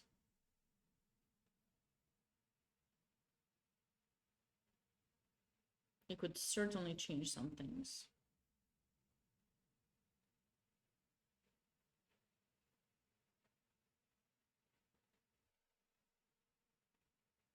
Okay. This remains to be seen, my friends. f6 only move, right? Because unless we go d5, but I think just take. We're still threatening there. Rook d8 doesn't work. You kind of have to take, and I don't know how we capture back. Let's just. I think this rook, because if we take like this, I think there might be some kind of mate. I almost fell for a mate. No! fine. I'll put this last move too to make it totally fun. Please don't fall for these kind of ideas. It's so easy to, but no. Rook f to d5 in this position. And white is fine. So I don't know. Am I missing something here? Maybe f6? Oh, f6 because I can't take again. Oh my goodness. So maybe this would keep... Ah, there's no extra pawn. But anyways, that's a blunder because this leads to a mate, right? The same mate that I showed you earlier. Rook here and bam.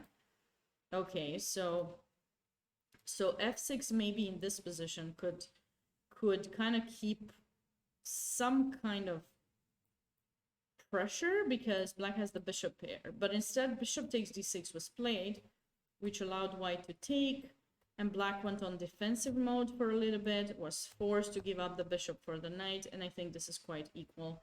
We got opposite color bishops, symmetrical pawn structure, so this game probably will end in a draw.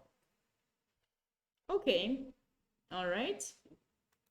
We'll wait and see what's going on there. So whatever happened here, so after the capture in g3, this game was that interesting game where Richard, I think, was the username that said that g5 idea for black, very interesting one to totally break open white's king. Queen f4 was played with the threat of knight g3 check queen. Jason played king to g1. Okay.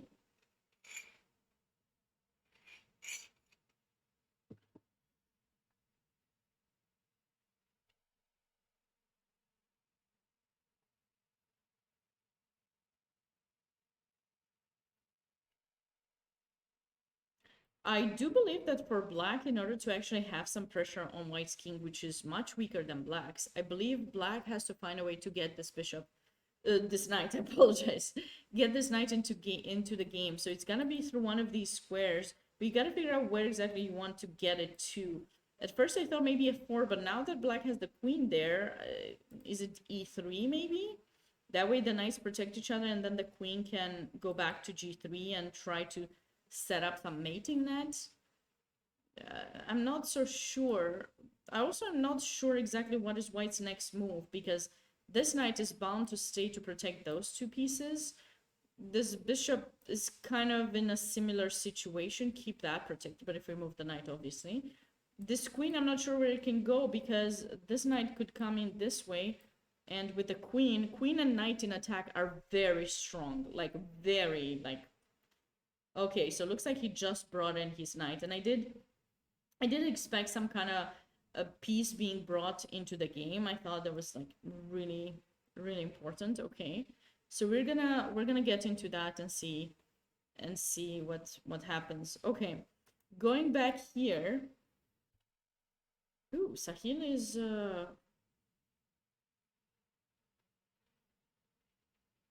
losing? He has an exchange down. How did that come about?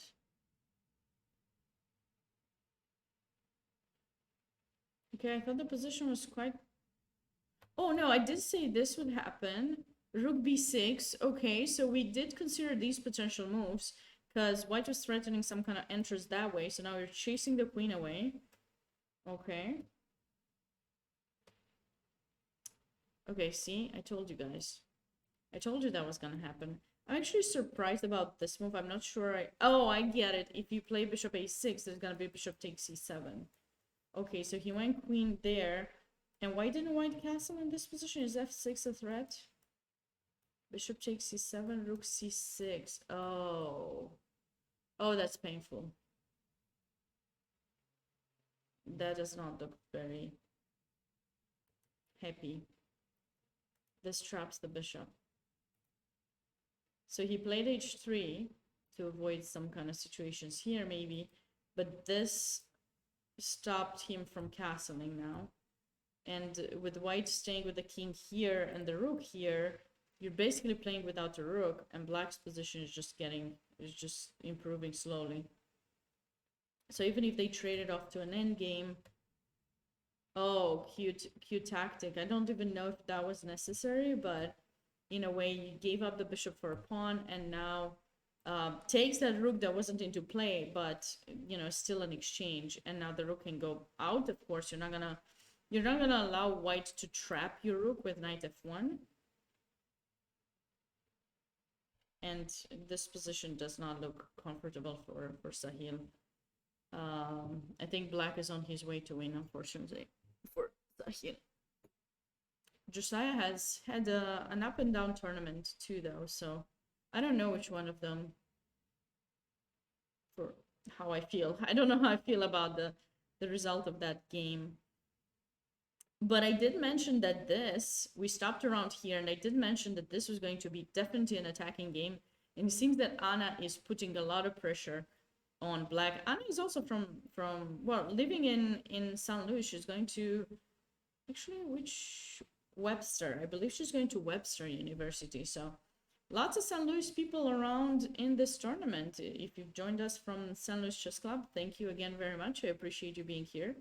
If you enjoyed the stream, feel free to hit that follow button. Here. Knight g3. Okay, so she's slowly, I love how she's bringing her pieces, very natural. Black doesn't have anything as a break just yet, and she really took her time. Black doesn't have any d5 ever.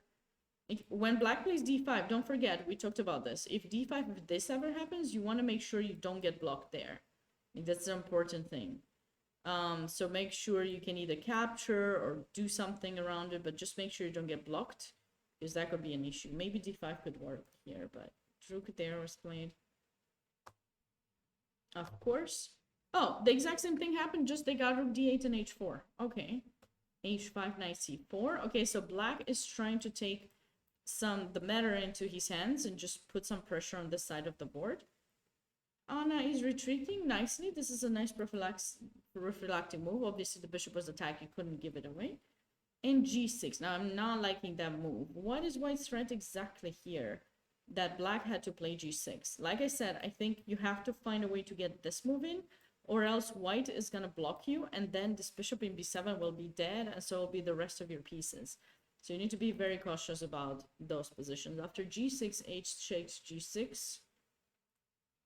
Bishop f3. White's plans are rook h2, king g2, rook h1, queen h4. These are kind of the moves that you want white to play next. Obviously, it might be in a different move order, but it doesn't matter the order. Technically, it's going to be the same in a similar fashion. So queen b6 was played, and now let's see what is the best approach. So now the problem with queen b6, it's nice, it pins the rook.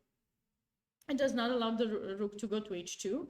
It also has this potential idea of knight e3 forking. So you definitely need to do something about the knight e3, but the problem with it is that you might block it by yourself the next move with d4 if you are to play that, because you're blocking your queen. So first things first, what we have to consider is, should you play queen h4 or queen h3? I don't know. I don't know if it matters. I mean, I would put it here just because, but maybe h3 if this would ever cause some damage. I don't think so. And you know what else is a nice idea? Utilizing the g4 square. So getting a knight to g4 would be brilliant, because then we would get to f6, and if you ever have to take it with a bishop, then we will recapture with one of our pawns, and then black's king will totally be stuck there, and white's just coming in to restrict, to mate, sorry. No more restriction. At that point, it will definitely be a mate.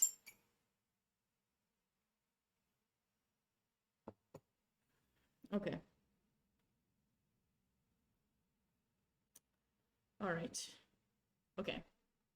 We'll wait and see for this game too. Ooh, another attacking game. Anna Maria is playing a sharp idea. So h4, nice h4 move. This is the bad piece. It's restricted by the pawn. So what is white doing? Trying to get rid of it. This bishop is a good bishop. We're going to keep it. Black's bishop is bad. That should stay there. Rook there. Bishop g5. Takes, c5, g6. That's very cute. There's one of those cute tactical ideas. And what is the point? Let's see. So we want to somehow transfer on the h file and try to mate in a way. So obviously if you take, probably white is planning to transfer on the h file. What exactly is the threat? Queen here, I think, is the threat. So for example, if you can't. Okay, I apologize, my bad, terrible move. You cannot move the bishop because your rook is hanging there in d8. So this is brilliant. This is the discovery, getting rid of the interference of your own pawn, sacking a pawn, positional sacrifice, and when you take it, queen here, and black is in huge trouble now. If you take, obviously you're losing a piece. Nice move. I really love this move. Beautiful. I adore this move. I think it's so nice. I really think this move is really nice. I don't even know if you can defend with black, because obviously I'm trying to capture one of those pawns and weaken black's king, and I don't even know that you can defend it. G6 and queen h4. This should get like a brilliancy positional idea, tactical positional idea, brilliancy price or something. Beautiful. Okay, I predicted this was gonna be a kind of a pacifistic kind of game because it's gonna be slow play, strategical. White might, oh, so white played knight b3, didn't even try e4. That's strange. This is strange to me. Because we have enough pieces. 5, which means we actually have 6. Apologize. I clearly cannot count. That's bad. This is what a lot of days of commentary is gonna do to you sometimes. You will have these moments of brilliancy and you will have these moments of, I don't know, something. Not you, me. I will have that. I'm only talking about myself here. I don't know what other people have. So if they take, we capture back. We got sufficient minors to help us out. So typically when I was playing these lines, yes, with white you do want to keep the dark square bishop around here. And in those cases, you before going e4, you tend to have to play h3 to control the g4 square for the knight to not attack your bishop. And then you might need to even go king h1 and put the bishop back. But in this situation, white hasn't had that. So maybe she was worried about bishop g4 attacking her rook. But I think we can just move it. And then this is white's plan, to go e5, switch over on the f-file, move over with the bishop, or put the knight first traded. Well, that knight will have to go when e5 is played. But anyways, this is kind of something typical that white does in these kind of UGD positions. But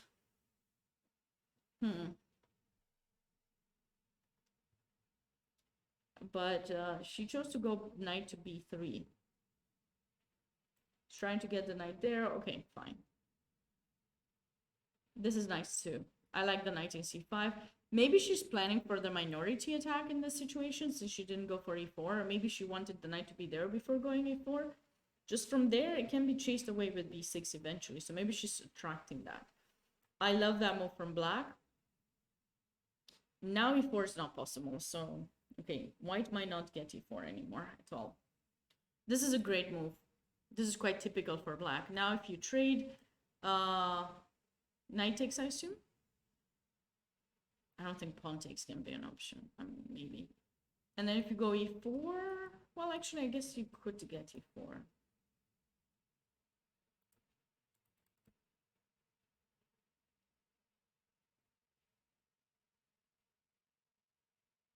Looks like I'm changing my mind every 5 seconds.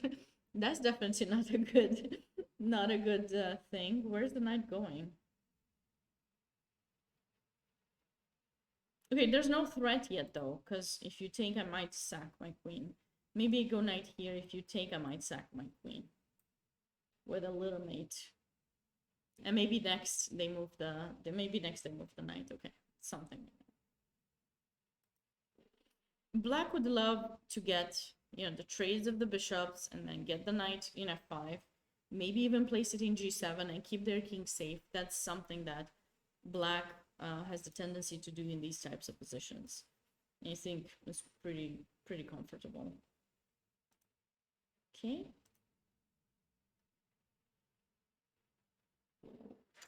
All right. This looks like a very sharp, direct position. Whose king is safer, black's king in the center or white's king totally opened? What would you guys say?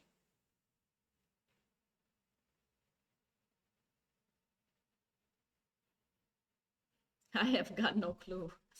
I think white's king is not easily to attack. It's not easy to attack because on the H file, those two squares are controlled.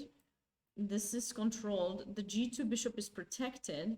So I'm not quite sure how black is planning to put on more pressure. As for white, well, even for white, I don't know how to put pressure on black's king. And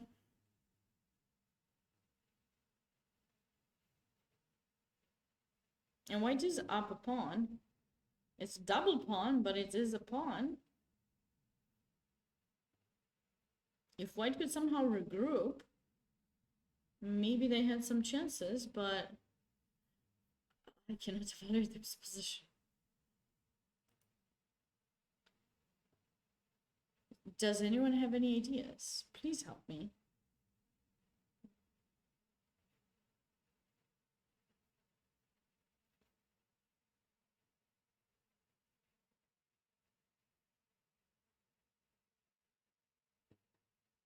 I do not know.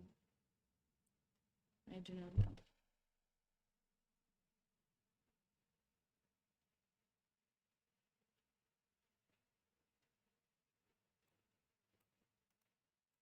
I guess black is trying to get some pressure, like try to get the bishop.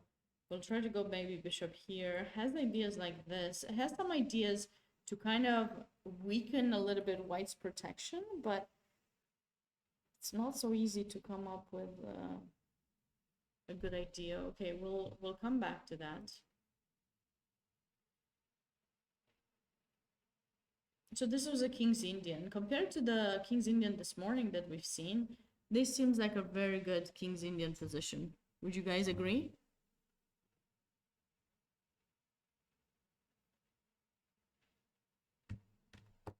I hope you guys agree.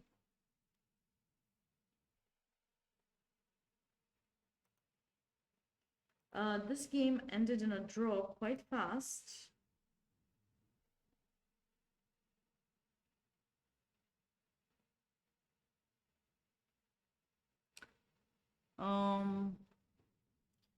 I don't know if that's what he did. I just know he's a grandmaster. He was the youngest who had that high rating.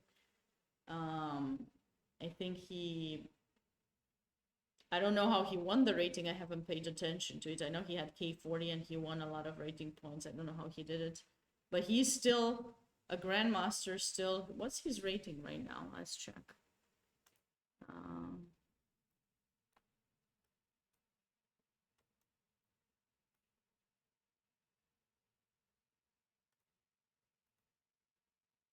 Okay, well,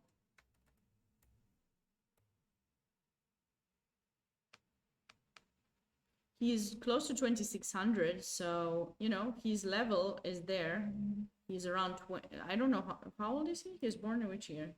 2001. So now he's 22 years old. So that, you know, when he was 16, he did, or whenever younger, before 16, maybe he was like 13, 14, he did kind of get his rating over 2600, or maybe he was 13. He didn't mention this in stream. I forgot exactly which year he said he reached over 2600. And yeah, he might have dropped some, but he's definitely at the level. So yeah, I think those tournaments, by the way, hybrid tournaments are not going to be allowed in the US. I think I've heard some talks about it. I don't believe those will be allowed anymore. So I don't know, but he's definitely at that level. So I don't know who does what. I don't know how people gain their rating, but they're definitely, he's won a lot of tournaments. He's definitely a very strong player. So, okay, where were we? There was a draw. There was a draw grid in this game. We kind of realized that this was going to peter out to a draw because, yeah, lots of trades were going to happen. And then, yeah, now that the rooks are going to be off the board, opposite color bishops, it's going to be a draw.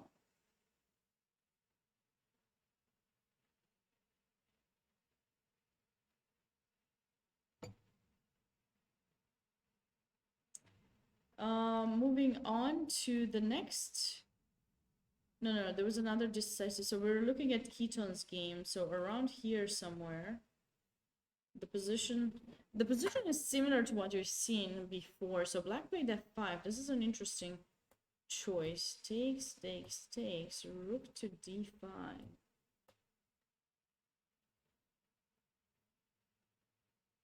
Oh, he missed this perpetual. So rook to d5 allowed this cute perpetual.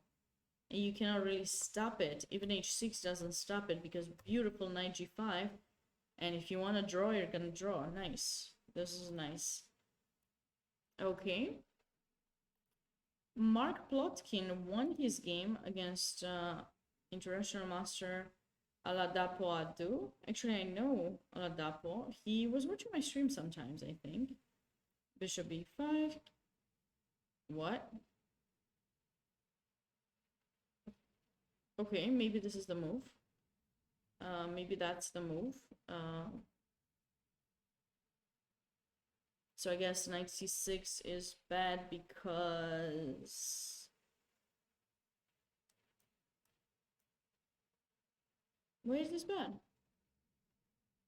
Yeah, there are some standings. There are some cross. The command is standings. It takes you to the link of the event, which is the cherryblossom.chess.com. But then if you want to just check the standings, click on the first link, chess results, and you will see the standings of the tournament. Of course, my pleasure. There are other sections for this tournament. I'm only covering the open section and occasionally looking at the under 2300 section as well. And if you want, you can check them out on the official site. So the second link that has just been posted by Streamlabs, cherryblossom.chess.com. I think this position is perfectly fine for black. I'm surprised about this move. Now, it's not that bad, but why make that move when you could just have had your king castled?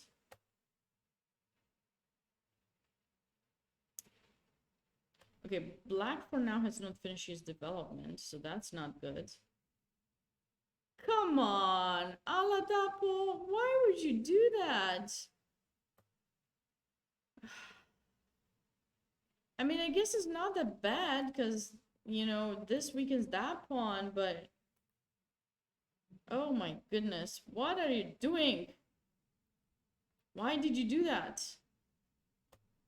That king is not gonna be safe. That king cannot be safe. He's trying. He tried to get it to g7, finally getting that side of the board. Okay, so I guess finally he's managed to get his... Maybe it wasn't so bad if there's no way besides e4. So I guess if e4 is their queen takes, e4 and white takes with the knight, the king goes back to e7, and I guess you don't really have a discovery or a way to get to knight on one of those squares. So maybe this is not too bad. I would still go like rook here, and try to get something out of it. So, okay, so this was the game. This is a nice kind of idea by white, try to get that b6 square, stabilizing the position on the queen side. So he took that pawn, huh? And he tried to get his queen over on this other side. And now he got greedy. Oh no. Oh. This is tough. This is a tough blunder. Okay. Sorry to hear that, to see this. I'm sorry. It's not an easy position. I guess white is still gonna threaten to capture here. Maybe still like knight f5 and then capture there or something like that. But oh, that stuff. So after this, just discover check and then took the queen and white went on to win. Okay. Going back to our second board here, Vasif Gerard Bailey is definitely going to try to play further for an advantage in this position. So he's put all his pawns on white, which is already a good sign because he's got the dark square bishop. So we're liking that. I am definitely liking that. That was a nice win. I still can't forget that. That was a nice win by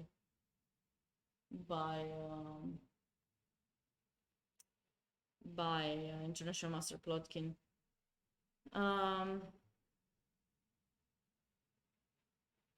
Okay, rook takes b3.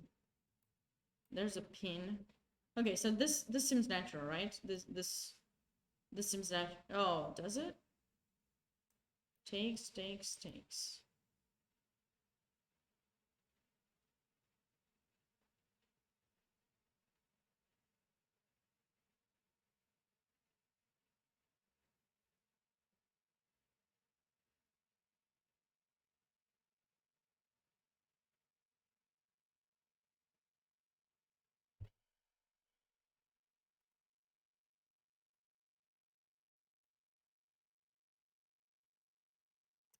I mean, okay.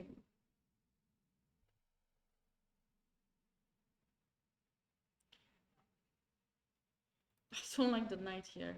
If you go rook d2, it's getting difficult for black to hold on to this. So maybe bishop e5, maybe there's a better move for black. But what better move? Because if I trade, like now, if you stay like this, I'm going to start marching this pawn.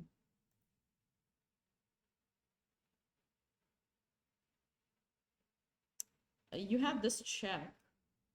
I don't know what it does. You can just move the king somewhere to avoid more checks. And then this pawn marches. So guys, I feel some trouble for black here after bishop e5. See, that's why I didn't like the rook to stay there. It just made it difficult. Oh, we got another result. Looks like Anna Maria has won her game after g6. Brilliant move in my mind. It was a brilliant move. Pawn takes, queen h4.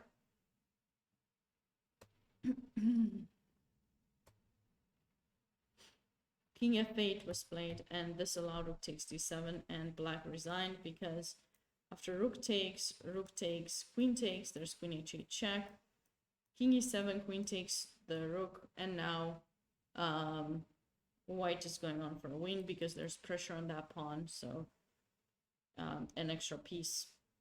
So there's nothing else to do. That was a tough loss for FIDE Master Justin Paul. Nice win by Anna Maria Marjanovic. I don't know how she's doing in the tournament. Maybe we can check. Maybe we can check the standings there for a second. How is she doing in the tournament? She's doing quite well. She drew International Master Evan Park, Josiah Stearman. She lost one game only to Drushka Juraj. So she must have a really nice. She must have a nice performance. Okay, maybe she has some chances to get to IM Norm. I don't know how much this win is gonna increase her performance. We'll have to wait and see. But nice game, really nice game. I really like the g6. I thought that was brilliant. I don't know about you guys, but I thought that was a really brilliant move. What is going on over here? So it is white's turn. White just played queen d2. White is going over for that pawn. So it seems like after bishop f5, Miley did trade and then went for e4, exactly as we predicted. And then knight g7 was played by black, not knight g4. I thought that would have been a cute idea, you know? Take my knight. Oh no, my knight. Oh no, my knight. I had to do that, you know. It's just too much known, that expression, that you wouldn't, you know, you would let it pass by without utilizing it. So now queen to d2, going for h6. If you go king h7, I think e5 is going to be played because that's the whole point for white. You go e4 and then you go e5. So this is quite nice. And then, you know, you get a knight here, you get this other knight there. f7 is weak. White is going on to a better position for sure. I was quite interested in this position because, wow, well, they traded queens. I don't know how interested I am anymore because I thought there was some attack from one of the players at least. You remember this position? It was kind of messy. Oh, what? Oh, this move was played by white? This cannot be a good move. I mean, that's why white put the queen here to offer a trade. So black took, and after this took here. But now, if you count the material, black is a piece for a pawn. Black is up a piece for a pawn. The only way to get it back is pushing e6. Black is gonna capture, white's gonna capture. And I cannot believe that white escaped that position. I thought it was still slightly worse for him. So let's look here. Maybe we can come up with some ways. Like, why did he sack the rook there? Why didn't he just, oh, sorry. This drops, oh no, it doesn't drop the knight. Okay. So why didn't he go bishop f5? Like, just do that first. And also, why sack the rook? Why didn't he take with the knight, maybe? Can't we take with the knight? I mean, if you take there, I take with the knight. First of all, then now I'm doing great with my extra piece. e6 doesn't do anything because I got the pawn. Okay, figure that out. So queens are not going to be traded. So white is going to take either with the pawn or with the rook. If he takes with the pawn, I think it's game over after bishop c5. Do we agree? I think we agree. Dr. Osip, hi there, welcome.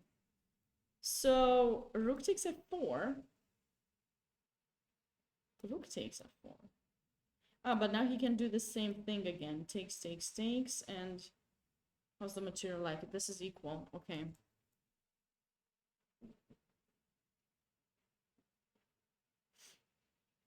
What about bishop c5? I want to take. If you take in g6 to trade, because that's what white wants to do, we take here checky. Oh wait, I take the rook with check too. That's not good. So is this the only move? Checky, takey.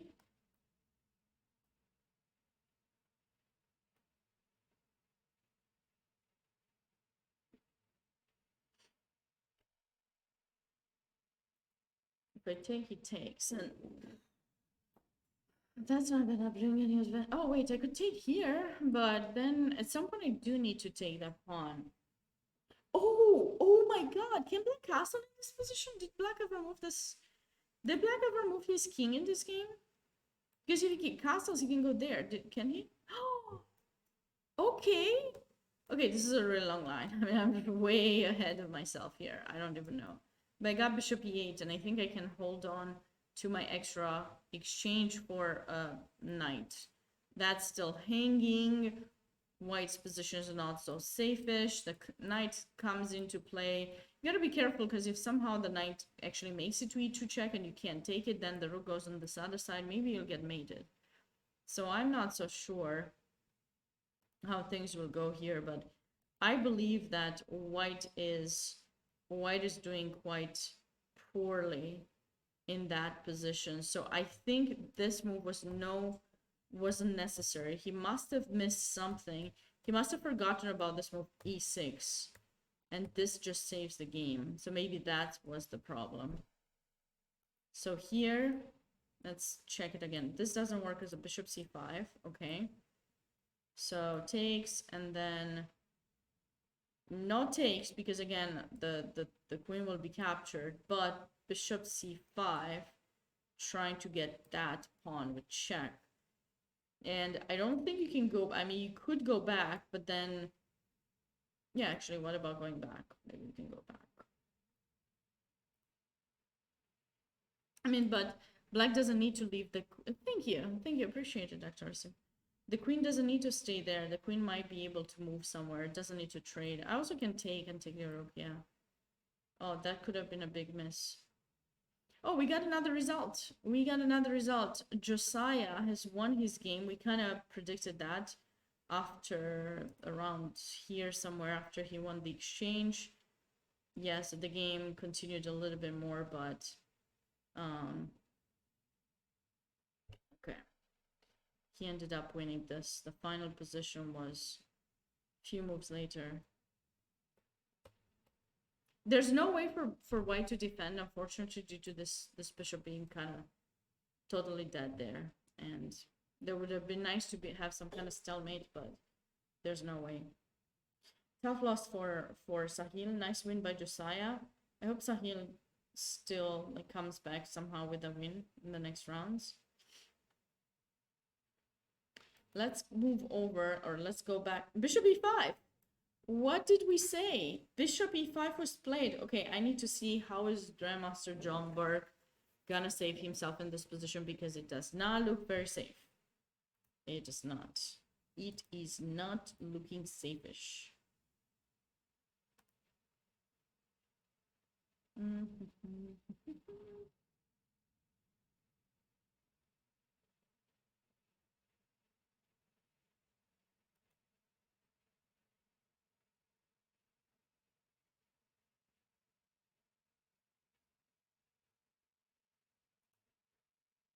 Okay.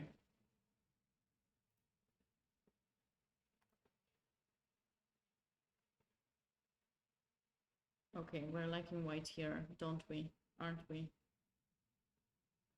Isn't there a mate coming up?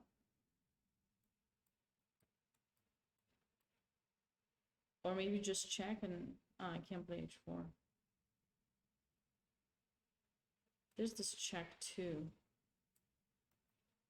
How did black get this position? I mean, it was worse, but was it lose? Oh, he played queen f6.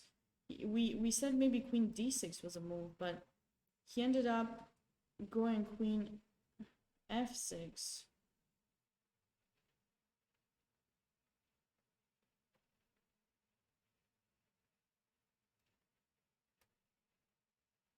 I don't like allowing that. Okay, so now what is it? Check here, check here. Is there no mate? Come on, come on. Come on, Sabina, find the mate. I'm not seeing one. Do you guys see one?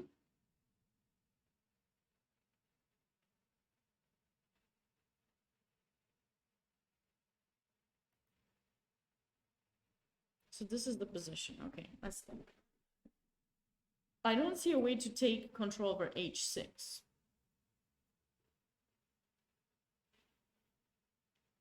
I mean, all I see is this check, but I don't know. g6 is going to be played.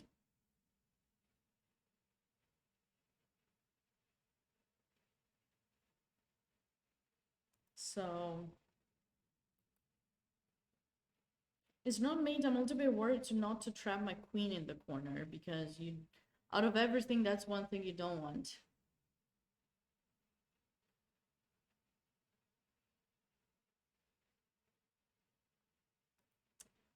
Thanks, Pharmaceutical Chess. Unfortunately, I'm doing commentary right now, so I won't be able to join any team. I'm sorry about that. Hi there, Ringo. Long time no see. Thank you so much for the previous day's raids. I did appreciate them very, very much. I hope you've been doing well. I didn't know you're streaming. I didn't know you were streaming as well. I think I followed you back. I believe I did.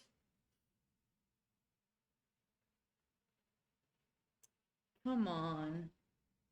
This has to be some kind of like, the king in g5 is not going to survive. Should we play like maybe g3 and then follow up with f4 or h4 maybe? So like we can do here, here, here, here, here. Or is this gonna give black some kind of counter chances like to attack us too? Like, oh wait, my knight is hanging. Hi there, Sarhana. Long time no see either.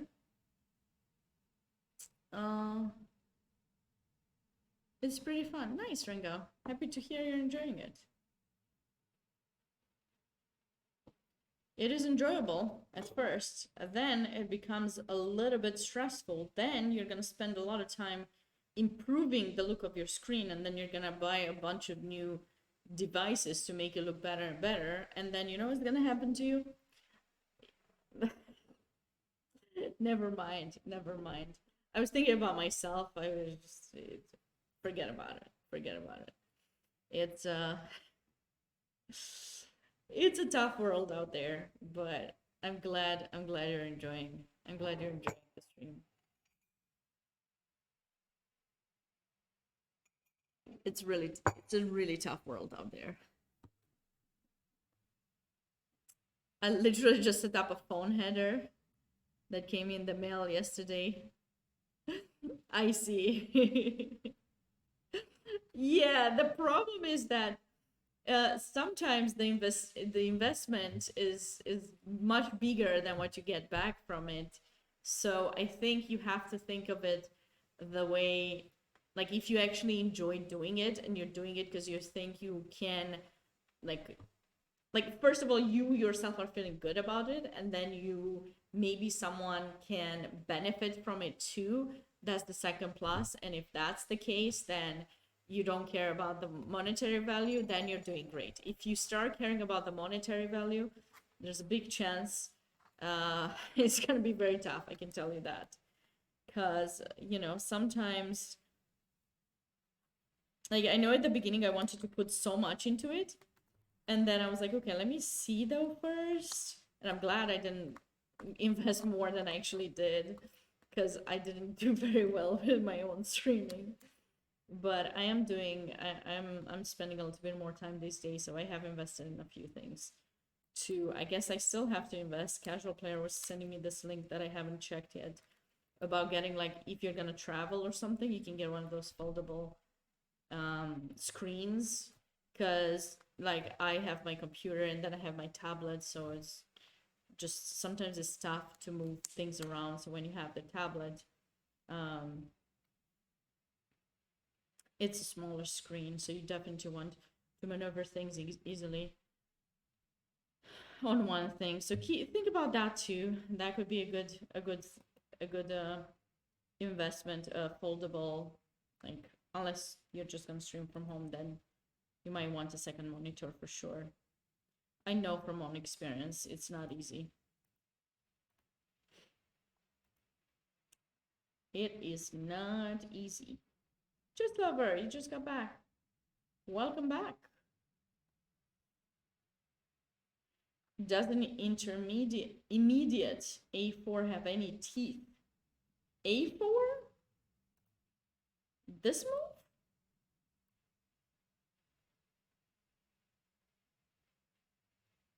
Oh, H4. I couldn't see anything else. What else? Like now King H2 or G3? He goes back. I just lost that pawn. I don't know.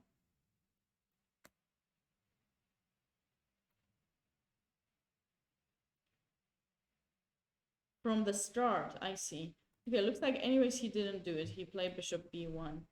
H4 from the start. Okay, that could be interesting because they can't take it. But I thought I showed that line or something similar. G6, and then if you do that, he comes here, and then I'm not sure what you do next.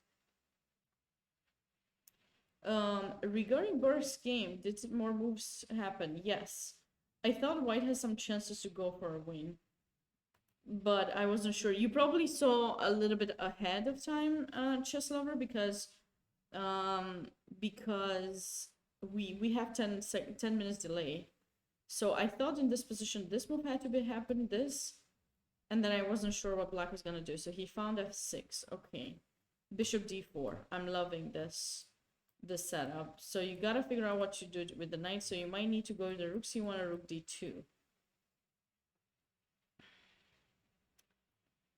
Maybe rook D2 because it's with tempo to the bishop 2. I think here, if I go here, I don't think you can ever escape with the knight.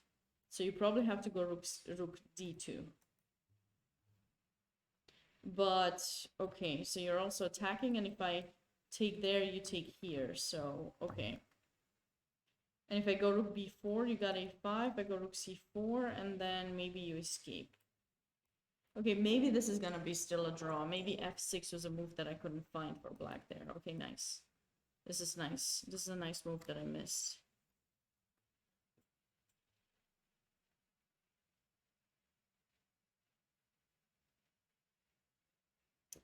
Rook d2, bishop b6. Oh, circle the knight. Okay, let's see. So bishop d4, rook d2, bishop b6, rook d5, a5. Can we circle the rook to get the a6 pawn with the rook? Yeah, but how you're circling? This knight is restricting you over there. And the rook, oh, I guess you could go rook b4 and then try to go one of those moves and then circle around this way or that way and then go there and take it. That takes a really long time, but if you manage to do that. Oh, rook d2 was played. I mean, the knight, the bishop and the rook are really good in attack, but here there won't be any. So I think, okay, he went for bishop b6. Okay, sorry. He went for bishop b6. So rook takes d5. Okay, so I guess you're right.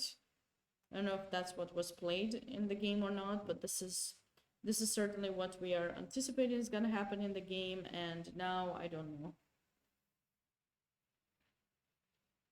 Black might need to bring his king towards the center.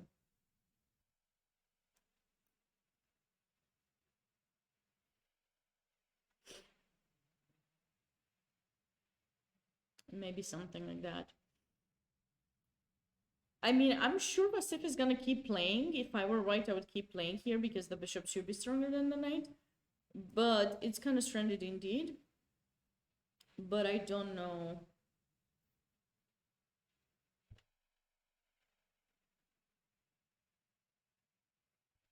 Yeah, I think there might be some counterplay for black here in g2. I agree. The king comes in. We'll circle back to this game. Let's see if there's a mate here or not, because I was really interested. So he went rook e1. Rook to e1.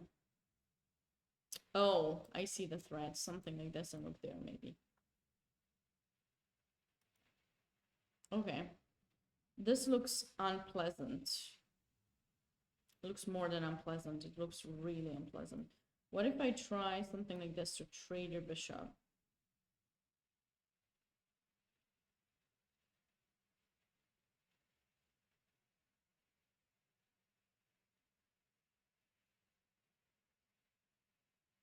This is...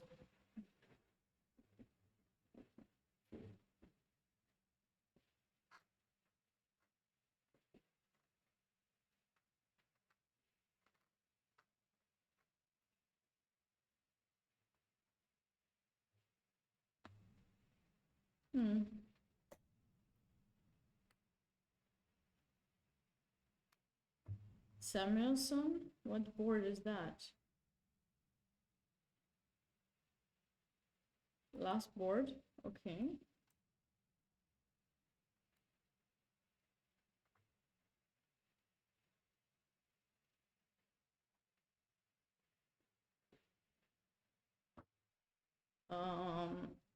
I don't see how black would win this.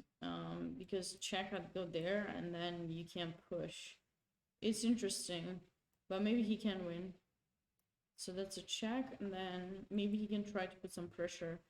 I'm a little bit worried about black not to get mated, so he has to find its route out, maybe that way, but I don't know that it's easy here. This is an interesting position. Let's kind of take a look at the current positions and see what we got. It's been 3 hours since the players started their round 7 of this Cherry Blossom Open. So certainly there are some interesting games being played here. This looks like white may have some compensation, but maybe not enough because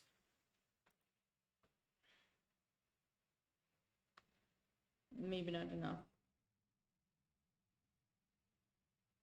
What about Katerina? What is Katerina doing? She has the bishop pair, but she's about to lose it unless she gives this in between check and then moves the rook. But then this bishop is not going to be is not gonna help much the push of the pawn, so white might actually trade and then try to find maybe rook here and try to push this pawn forward. I think this position is also kind of balanced. This is still, there's still a game there.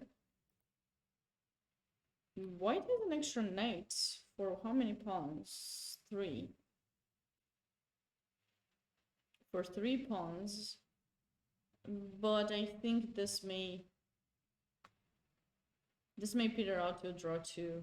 It's one of those endgames where there are a few weaknesses that someone can take advantage of. If white kind of manages to trade some pieces, those pawns will not march by themselves.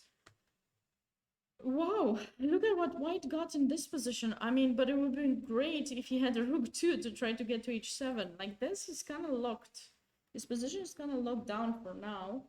I think black is having a slightly better position because, you know, there's no potential sacrifice that I see that would give white, like, these pieces are all stuck.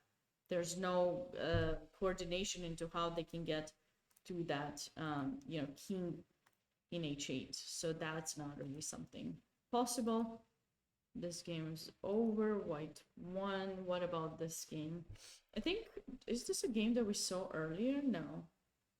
I don't think we got. I'm taking it from the bottom back up.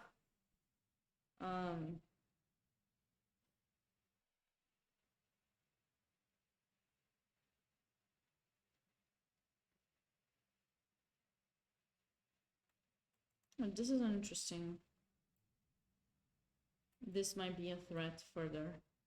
Just avoiding the trades that were not helping black get pawns back together, and now maybe bishop there is a threat, or bishop here. And I'm liking a little bit white's position due to these weaknesses that black has. Oh, this is kind of a symmetrical position. I thought white was, this was the no, it wasn't Carcan, French, what was it? French. Okay, so that happened, and this looks quite, this pawn does not help white in this position. Why? Because although white has more space, it doesn't have pieces to attack. So this move, this pawn being there, helps you very much when you have more pieces, and you can put them together to build up some attack, but here that's not the case. So I think this game could end very well in a draw. Even g5 is fine here potentially for black, because white cannot utilize the h1 square to double on the h file. So even if g5 trace, the king goes there, maybe even some f6 at some point, or simply the rook comes first, black's rook comes first on the h file, and black should be doing perfectly fine. Fine. Okay, moving on. Okay, in this position, black has an exchange up, and I don't see any kind of compensation for white, nothing at all whatsoever. All right, let's go back to Justice's game, because that was quite interesting. A potential win or a much better position for black was possible, but now the position seems quite equal. Okay, those pawns are very unpleasant, but maybe one of those will be traded for this one, and the game might finish in a draw unless someone blunders. Maeli had the opportunity to push. She did not push there. I thought she would push after. Oh, she did not go for e5. This is interesting. Maybe she thought if she pushes, she gives. Maybe she's right. She thought maybe she gives back the f5 square, so that's why she didn't do it. But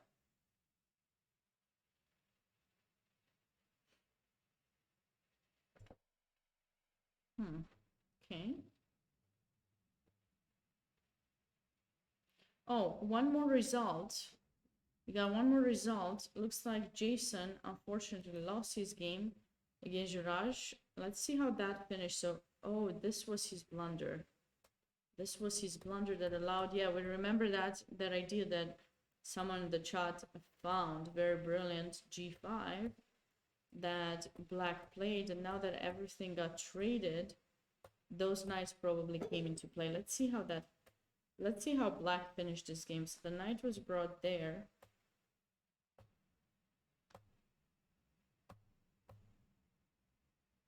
So he traded off to a knight versus bishop endgame where black has an extra pawn and white king is still weak. And he probably found a way to trade queens too. Oh, he traded the knight for the bishop, and now that's lost, and then more pawns are falling, and white doesn't really get to give a perpetual. I mean, it would be nice if he would, but after king g7, you know, for you to get to actually give some kind of perpetual, it's gonna be hard. And I think black probably can put their queen somewhere central and then maybe start marching this pawn, trading off, creating a passed pawn and supporting it. This was a tough loss for Jason. I hope he comes back in the next game. He's played some very interesting games, and he always has a very nice insight when he comes downstairs to talk about the position. Let's go back a few moves. We stopped around here where I thought white was going to bring the queen to h4. Anna does not seem to have... Oh, she did. She brought in the rook, now the queen. Okay. Queen h7.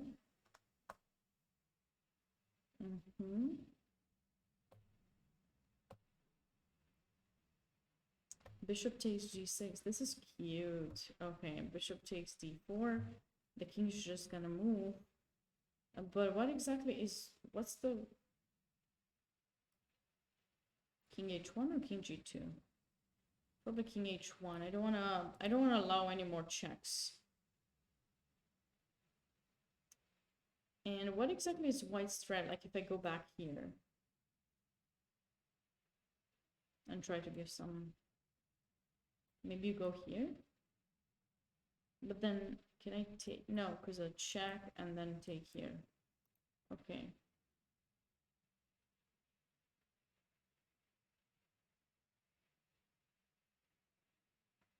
You stopped at Sean's game. I see. I'm not sure how to evaluate. Seems a little bit messy. So knight takes e5. What exactly was white's threat that black had to make a well, didn't matter. Black doesn't have a play, so he came up with this cool idea of sacrificing a piece for 2 pawns. But now after this, he couldn't capture because then there's a mate, right? Check. And you put some pieces in front and mate. So black took another pawn. So now he's got 2 pawns for the piece. King h1 was actually played, and now how does black plan to keep his king safe? That is the question that everyone has. Oh, we had another draw in the game between Safal Bora and Sam Khanin. I thought that was... Oh, okay, all right. Okay, opposite color bishops. So I thought white had some pressure at some point, but I could have been wrong. Like around here, didn't it look like white was kind of doing okay? Around here? I mean, material is equal and all, so instead of that, the engine was saying queen e3, apparently, but what is going on over there, we don't know.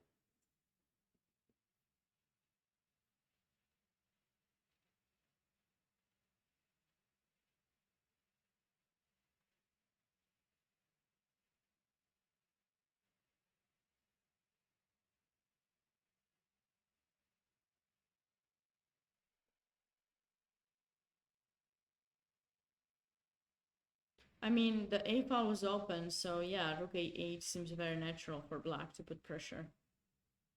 And then white could have tried that. Has the bishop pair, but it's not so easy.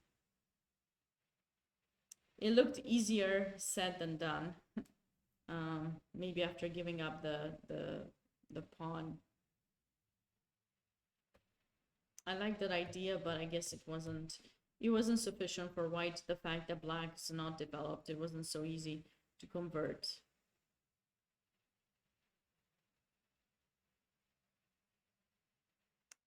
Yeah.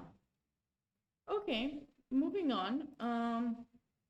So in this game of Asif's, white will certainly try to bring in the rook and take that pawn. The question is, will he have enough time to actually put some pressure, try to convert? And that remains to be seen, because there are some checks here There's a knight c4 potentially, or knight a4 trying to get that bishop. So we'll have to wait and see the progress of this game for sure.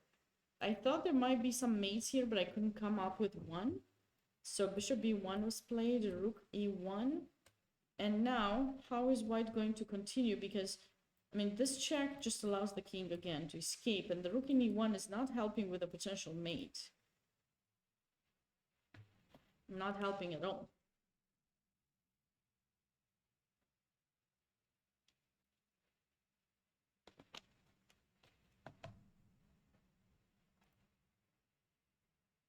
Probably not, yeah. Probably no mate.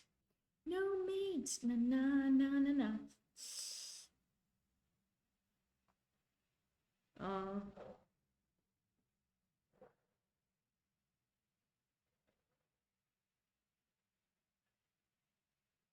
Sorry, my dear friends, I'm feeling a little bit cold. It's also me doing commentary that makes me like, sometimes, you know, when I play a game, when I play tournaments, the room is not, I don't think it's that cold because I see people wearing t-shirts and they're feeling perfectly fine, and it's just me that's wearing like a sweater and everything. So I think it's just me. But clearly, yeah, clearly it's just me. I'm really curious to find the win. Okay, let's see what the other games are doing, and we'll come back. Here, bishop e5 was played. Okay, so he's pinning the knight, so you can't move it over there because maybe the rook is hanging plus this. Okay, that sounds interesting. That definitely sounds like an interesting move for black. What about if we play like rook f1? Oh, wait. I just don't want to lose. I don't want to lose control. Check. We can play here, right? But if he takes, we got there. So if he takes an e4 check, bishop takes e4, and he take. Can he take?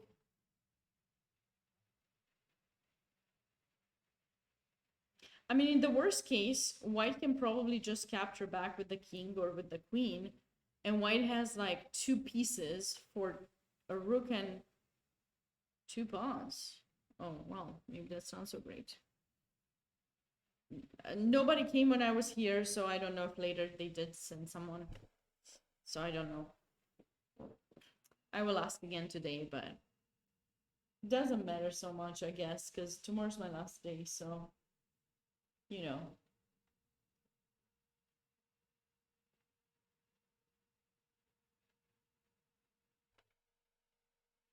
Tomorrow's my last day, so I can survive one more day with being cold. This game, still a game, still a game. Your furniture idea, what's your furniture idea? I never heard your furniture idea. Still a game. Well, maybe, I mean, I don't think that was a wise decision by white. Blocking the pawns in the same color as the bishop does not seem like... Oh, burn the furniture, sure. Yeah. Not gonna do that. So there's a light square bishop. Why did he block his pawns? Does that not seem good? Good evening, Nuker. Maybe it's Nuker. I don't know. That seems like a scary username, man.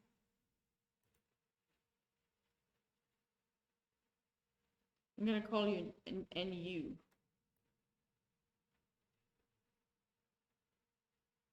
Okay.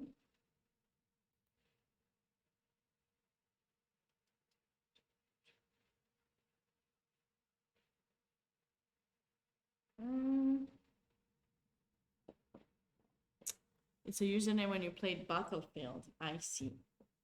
Well, welcome. These positions are all really interesting, and I got no idea which... Wait.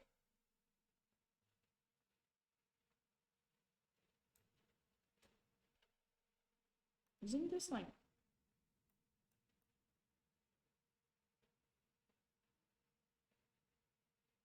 Isn't this like one of those positions that's gonna be winning for black? Like on the spot? Kaboom.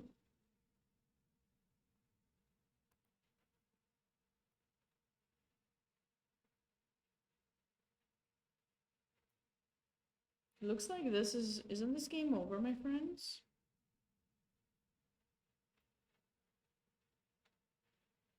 Because like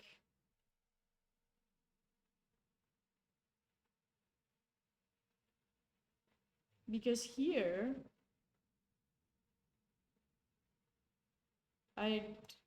you can't take, so I don't see how you stop knight g2.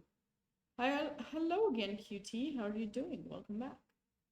You're welcome. This looks like mate. I think in this position white just blundered, and if black plays here and rook f2, the game will be over. I don't see how to stop. So obviously if you take there, it's mate. You have to go there, we take mate. So I think in this position white just blundered.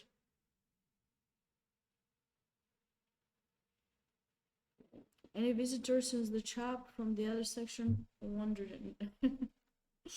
You didn't like the chat from the other section?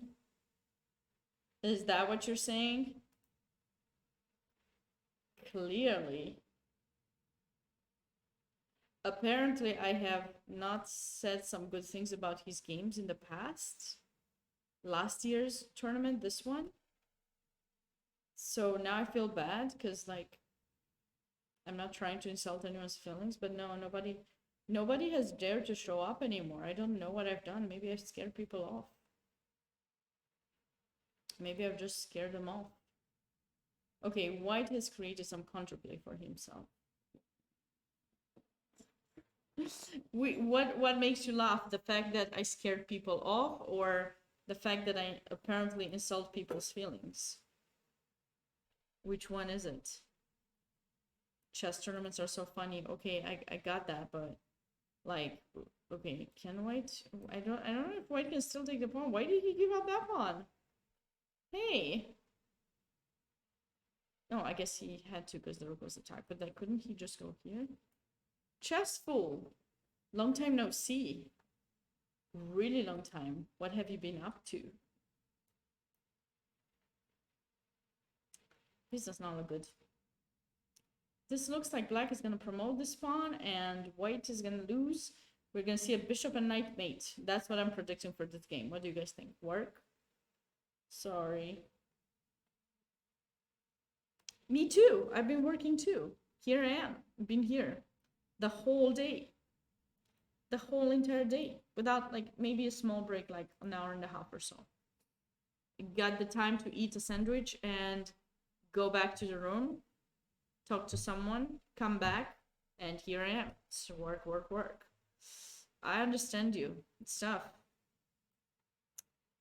Work is tough. Ooh. A real sandwich. Yes, I ate a real sandwich. The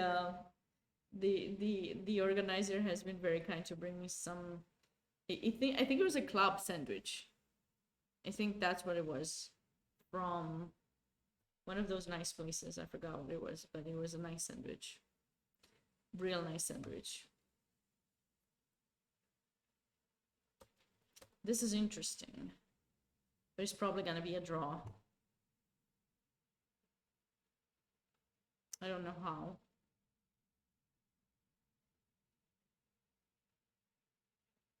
Knight c4, okay. Trying to get the bishop. No. I ate a real sandwich. It had two pieces of bread, one on the bottom, one on the top, and some stuff in between, which I don't know what it was. Something with bacon. I don't know what a club sandwich has in general, but I think it has some ham and some bacon and something. But it was good. It was good. It was an American kind of sandwich that has two breads. You know, in Europe, we eat sandwich. At least I call a sandwich a piece of bread, like a tartine, French kind, you know, piece of bread with stuff on it, no extra second slice. Why would you need extra carbs, right? You can just eat all those things on one slice of bread, you know? It's just putting extra stuff.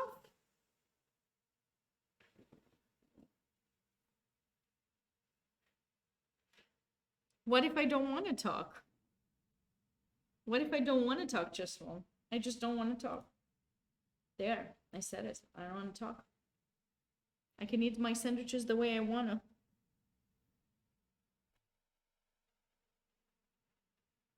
Right? That is definitely new. I see. Okay. Because you see me streaming and you think I always want to talk. See? Oh no, is Rango gonna create a comment with sandwich and make fun of me? Everyone's gonna see it. Sure, go for it. Go for it. Next time I'm gonna do like a cooking stream. It's not gonna be really cooking because making a sandwich is not cooking, but yeah. So I'm gonna have like a slice of bread with some kind of some butter and ham on it, and that's gonna be my breakfast. And I'm just gonna eat breakfast on stream. I'm gonna be like one of those streamers that just does strange things, like eating a sandwich. If that's strange, I don't know.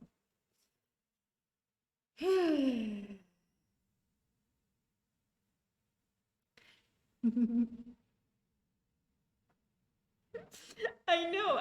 I'm trying to be even lighter, okay? I'm trying to have an even lighter meal than the definition of a sandwich meal, okay? I'm trying to have it a lighter one, lighter than the definition. Someone should come up with a light sandwich definition, okay?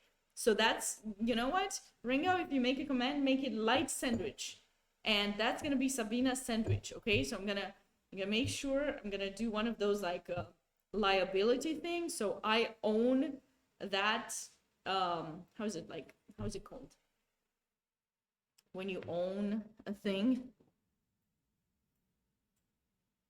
Yeah, Steerman's game was really nice. Lettuce wrap, no, like it still has to have a piece of bread. It's not gonna be a wrap, okay? It's a sandwich, just with one light sandwich, one piece of bread, that's it.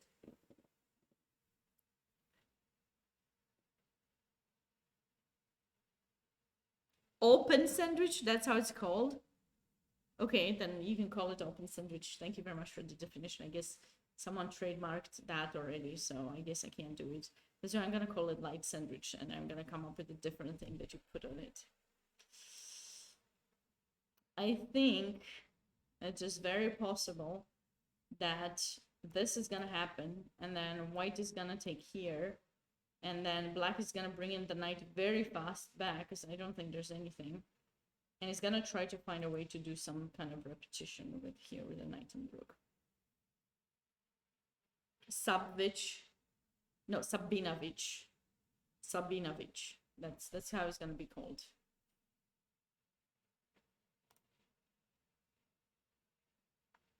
Oh wow, check this move out. Take my rook, please. Oh no, my rook. Oh no, my rook. Bam.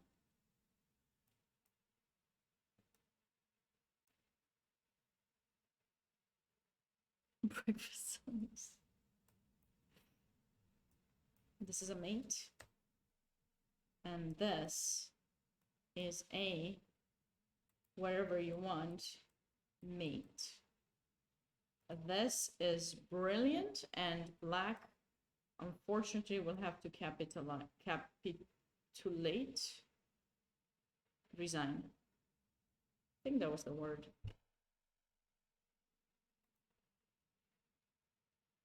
But why did he take the pawn? And why was a4 necessary? What? Oh, because if he played here, was it bishop d3?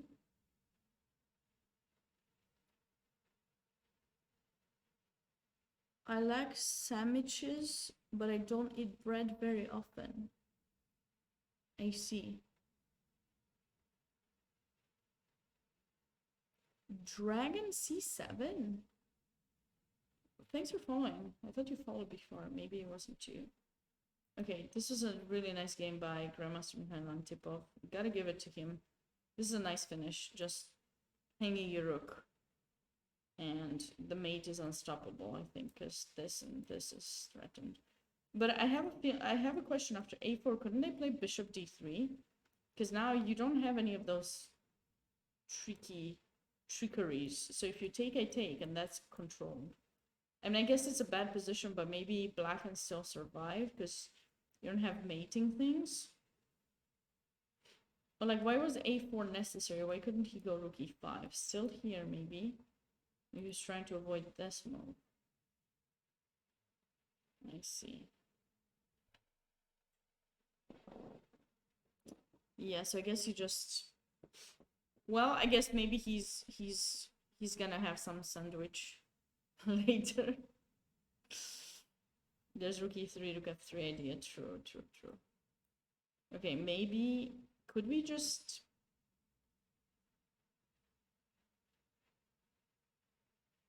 Could you just give like check? Ah, you have queen g7? You have queen g7, we can't do that. I mean, technically I could take here, because if you take back, I take the rook. Or the bishop, or the rook. The rook, you take my bishop. I move my queen somewhere, and then that pawn should promote. I don't think you have perpetual check or anything. Okay, this was a nice game. This was a very nice game. I don't know if any of them will be joining us or not. Ooh, lots of things change here since we saw it. Maybe what we should do on stream, you know what we should do? We should ask some of these people from other countries. Like, we should ask them, how do they eat sandwiches? What do you guys think? Should we ask them that? And that way we'll find out who is right about sandwiches in Europe being different. Well, you can see how much time down there. Yeah. It shows you. It shows you, Twiddle.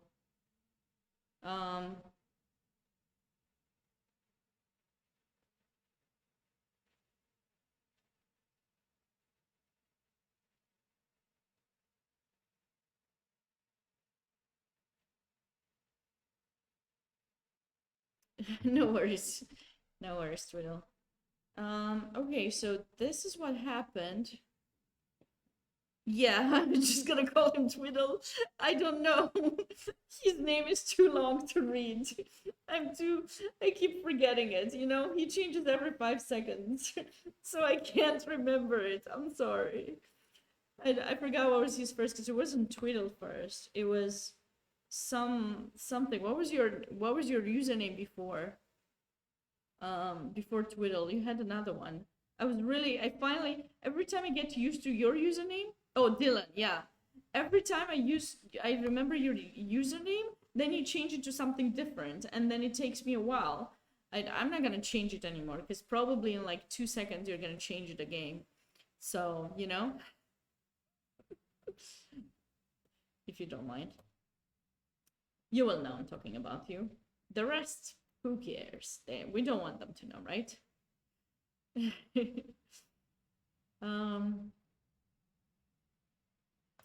Queen h6. Wait, what? Wait, I'm confused. Wait. This is attacking the queen. She wanted to go for the trade?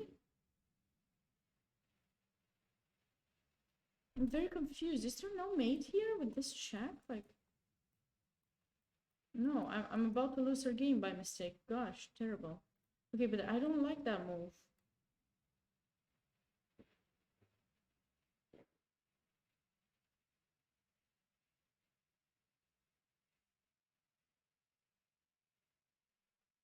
You guys are funny. I feel like there's gonna be like a fight on my stream, you know, about those openings changes, Twiddle and Chessful.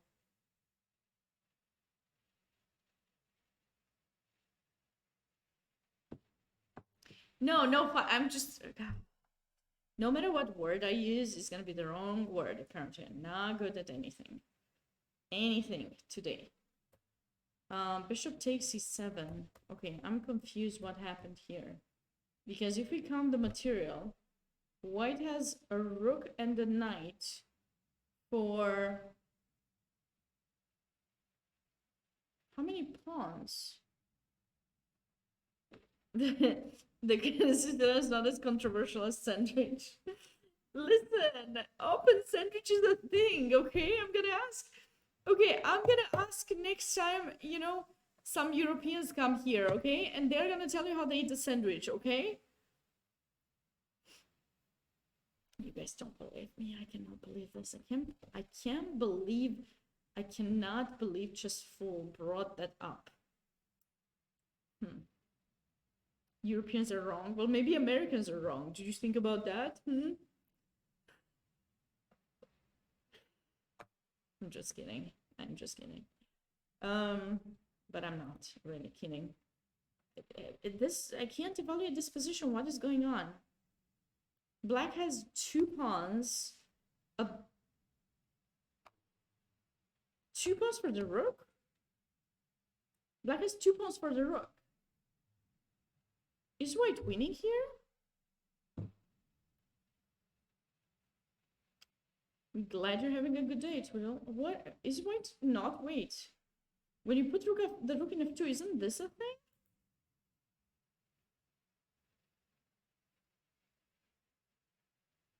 Isn't this a problem? And then that pawn is going to be a problem? I mean, taking here, I don't think it works. Like, that would be scary because, like, maybe we can sack here.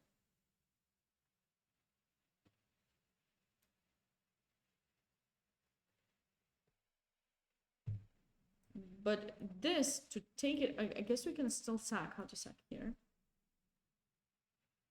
Oh, what if black puts extra pressure on my rook?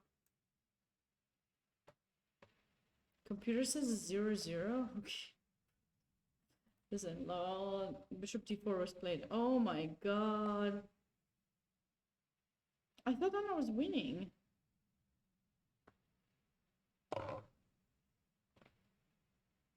Okay, maybe I need to go get myself some sandwich. Or maybe some more tea. Guys, please don't go anywhere. I'll be right here, just making myself some tea. It's too cold for me.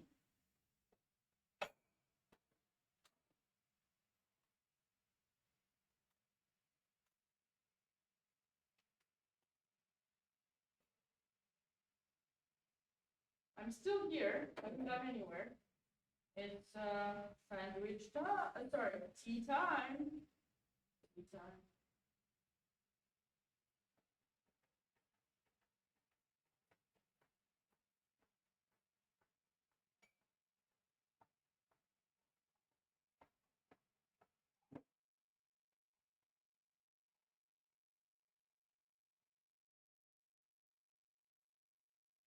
Okay, I'm back.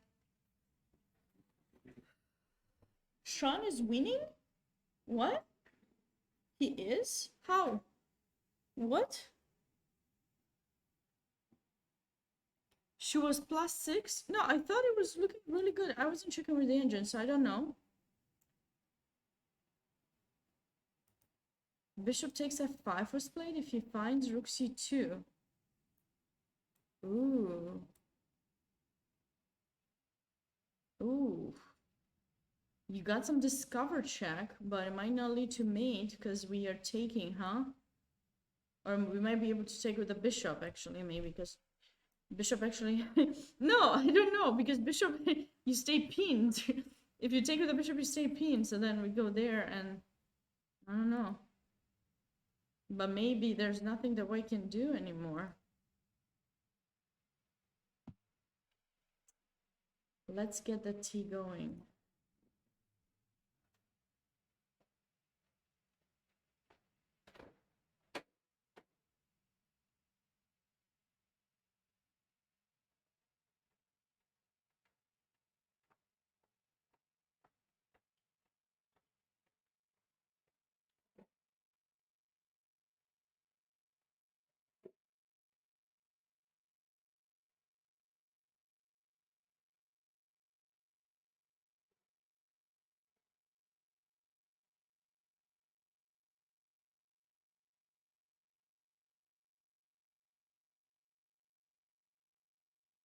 Okay, I am back.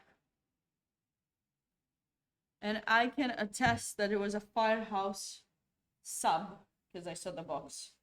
As I threw away the water bottles, I saw the box. It was Firehouse sub club sandwich. That's what it was. So it was a real sandwich. For those of you who are wondering whether I am having like a real sandwich. Sometimes, apparently, I am. Oh my god, you played Rook C2. So what's the engine thing here? The engine is saying that it's lost?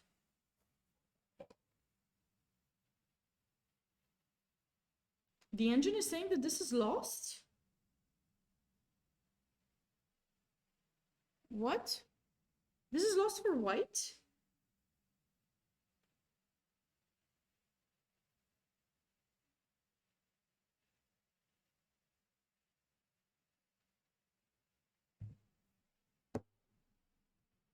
Oh my god.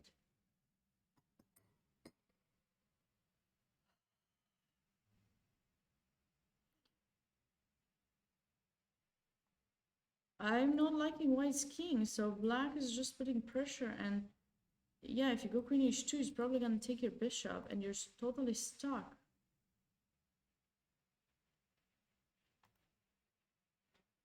This is not looking good. Okay, we'll be back to this game. Let's see what else has happened in some of the others. So this is still being played. Why is the knight so far away? Why did the knight go so far away?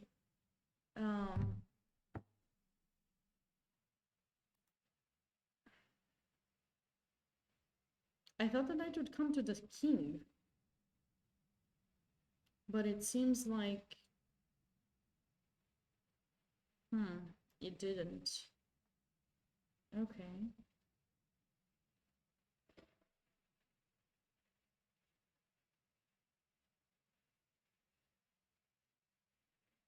Okay, so it looks like Mikhail Antipov did win that game. There was one more move being played, and after Rook f5, another cute move. He resigned. Okay, Rook e5 is cute. Bishop d1 and Rook f5, cute idea, and you cannot take because Queen g8 maybe first check. Knight f5, you have to sack the queen and then it's mate. That was a tough. There was a really nice game by Mikhail Antipov. I learned a new thing on how to play those positions. So you basically, what you do is you just set up your position. You finish your development, of course. Get your rooks and E and D files. You put the bishop in b3.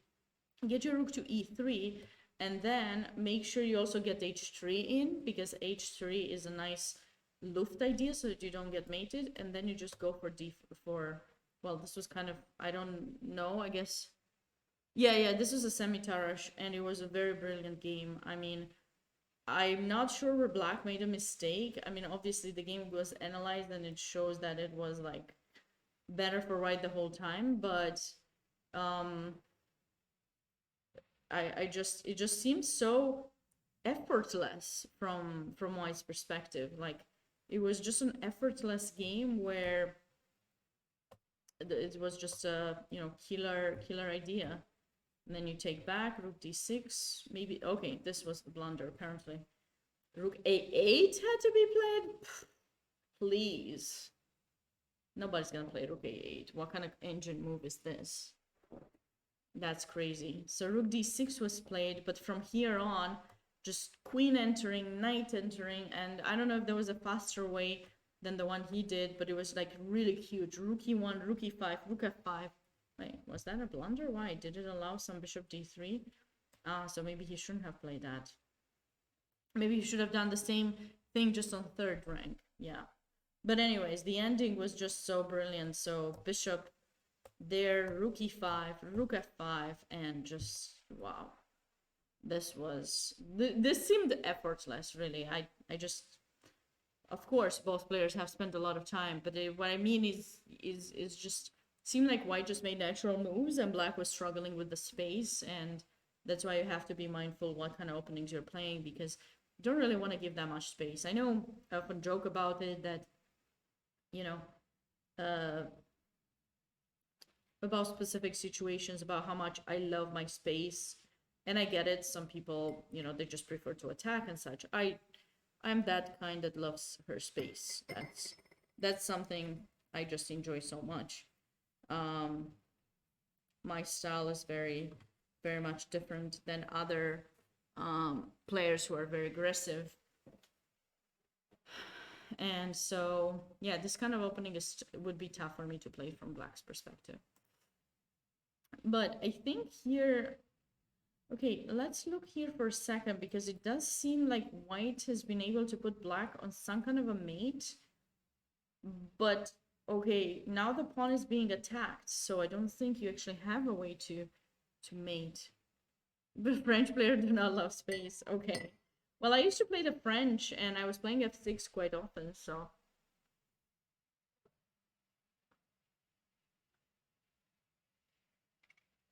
I think this is gonna peter out to a draw after a few more moves. I don't see a way for White to mate. My dad plays the French. Yeah, he played the French all his life. No, now he doesn't play the French anymore. He plays the Scandinavian. He's trying to get me to play the Scandinavian.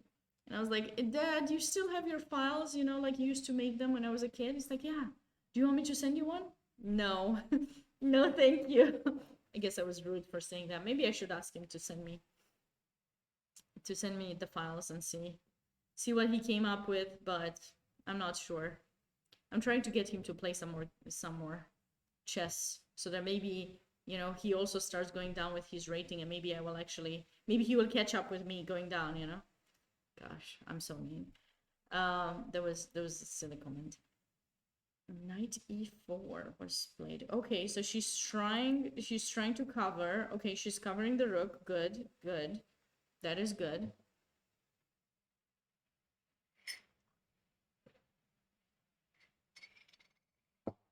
You are way too confident in your Sicilian chessful, aren't you?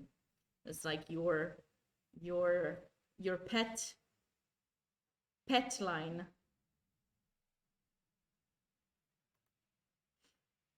I don't know that Black will win here, like Chesslover mentioned earlier.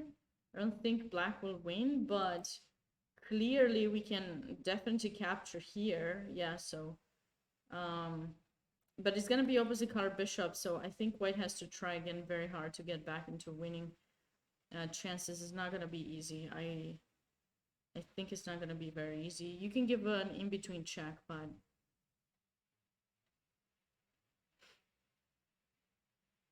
she's really nervous. Are you sitting there and watching while you're typing here, or is this what you saw previously, Chesslover? You're in good company. The greatest players of all time are confident in the Sicilian. I see. Thanks for being unhappy. I just turned on the engine to see what it says. It says 0-0. So, okay. Maybe this game will end in a draw. Okay, White is an exchange up at this point. As for winning ideas, possibly h-pawn push, maybe. White does need to stay and protect this pawn, though.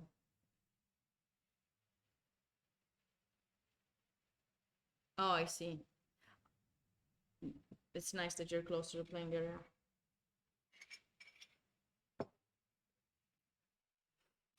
Oh, so Justice Williams has drawn that game. I do want to see my idea there. Knight takes f4 had to be played here, and Black seems to be winning.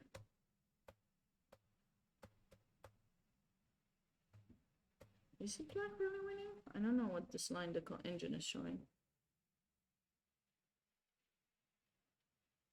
Judith was a diehard Sicilian player too, so okay. I know that.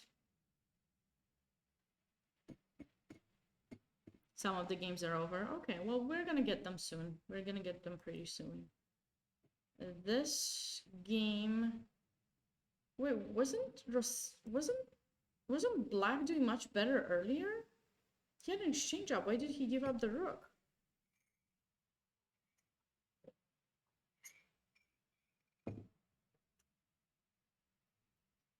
I agree that Sicilian is definitely an opening that I should bring into my repertoire. I'm not gonna argue with you on that.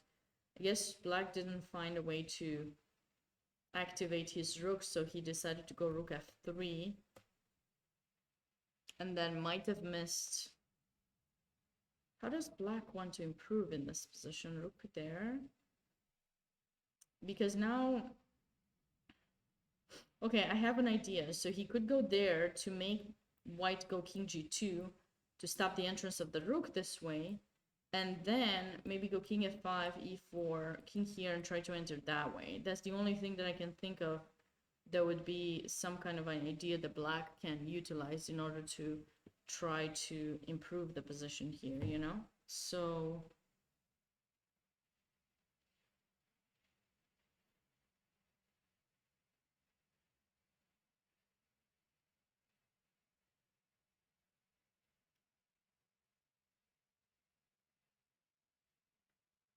Samuelson converted that game. I'm actually curious if this is winning or not, this kind of idea. I don't know if it is, but we got some idea. He obviously could not afford to leave the rook here, because if white takes, then white will have the further away pass pawn. So you don't have the opportunity to enter. So white will be the one playing for a win. But so you have to go back, and then we'll have to wait and see. Samuelson, he was the last board. Did he end up having two knights and bishop and win that game? Oh, he promoted, okay. No, I saw around here and I was predicting that white is gonna somehow be able to win those two pawns, and then black will have to mate with knight and bishop, but it looks like it wasn't even necessary, because this blunder allowed knight d3, and now there's a win. Okay. This game we saw, unfortunately, I actually do know Ben. I did play him a couple of times. Freya Chest, thank you so much for the raid. Thank you. Do I have anyone? No one. Welcome everyone. I hope you had a wonderful stream. Welcome to my stream. I'm Women's Grandmaster Sabina Feuscher, currently in Virginia, doing commentary for the 10th edition of the Cherry Blossom, the 10th edition of the Cherry Blossom Open. And we are in round 7, finishing off soon, possibly, the round 7. Very interesting games have been played in this tournament, and I'm kind of covering them, reviewing the blunders that were made. Yeah, so you guys remember I showed you this position, there was this cool idea for black. Looks like black was able to capitalize on that. This rook f2 is just very strong, powerful move, and you cannot take it obviously because the pawn takes, check rook, and if you take this rook, you're gonna get mated in 3 like this. You have to sack the rook, and then you're mated. So this is how the game ended. That was pretty nice. That was a pretty nice game. What is going on in this game? I mentioned earlier that this game could end in a draw, but I'm not so sure anymore because, yeah, I was about to say, isn't white the one winning here? You take, and then we take with the knight, and then your rook is hanging, so where do you move it? I'm going to push e7, e8, queen next. Wow, I thought black was perfectly fine in this position. Which one of the two players is the stronger one? Let's check. Because I don't know their ratings at this point. And I didn't want to change. Oh, I didn't do a good job.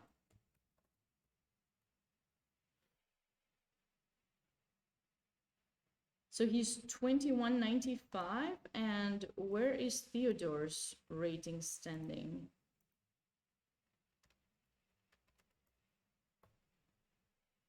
Theodore is 2021, so it's the white player that had technically the higher rating, but okay, so this is going to be a tough loss for for Theodore. Theodore has come to go over his first round or second round win. That was very nice of him. I think it was first round.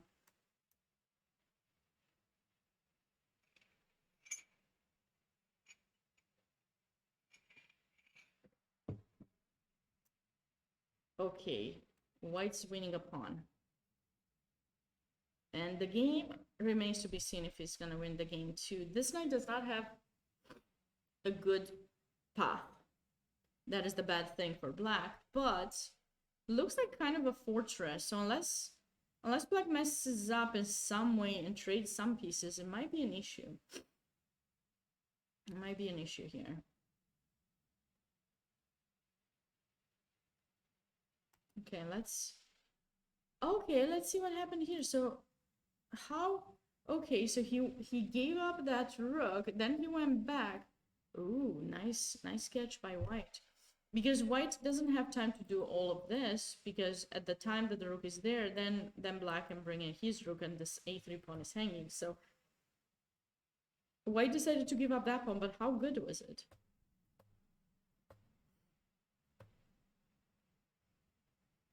How good was this idea?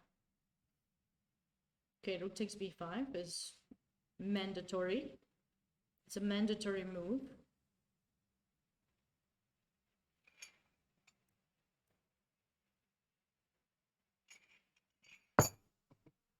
In my opinion, black should bring in the king fast and get that pawn. I don't know. I don't think we should let White with this pawn, because if we just play here, I think White goes a4, and then they want to take, and they'll have two connected pawns, and I think that's going to give White sufficient counterplay. So rook a7, rook takes b5, rook takes c7, and maybe now go here, and if White comes to grab that pawn, we go here, and maybe we'll be faster. We're trying to get that pawn. If you move the rook away from there, we can capture. If you hold on to the rook, then we push this pawn. If you try to trade it, I think black has sufficient time to protect it, put the rook behind that pawn, stop it, and then win with this one. So this should be winning. Yeah, nice moment to sack the exchange back and get into a winning endgame.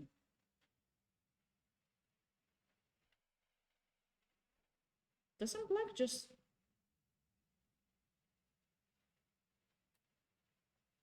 Doesn't black just mate or win the queen?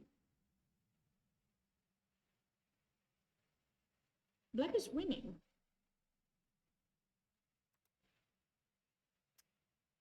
At a reception at the end of the tournament, Gufel laughingly said to me, within earshot of everyone, "Why do you play the Caro-Kann all the time? Look at yourself in the mirror. You're just like one of the mafia. You should play only the Sicilian defense." And I myself become inclining towards this under the influence of my games with Geller and Tchaikovsky played in Tbilisi. Okay, so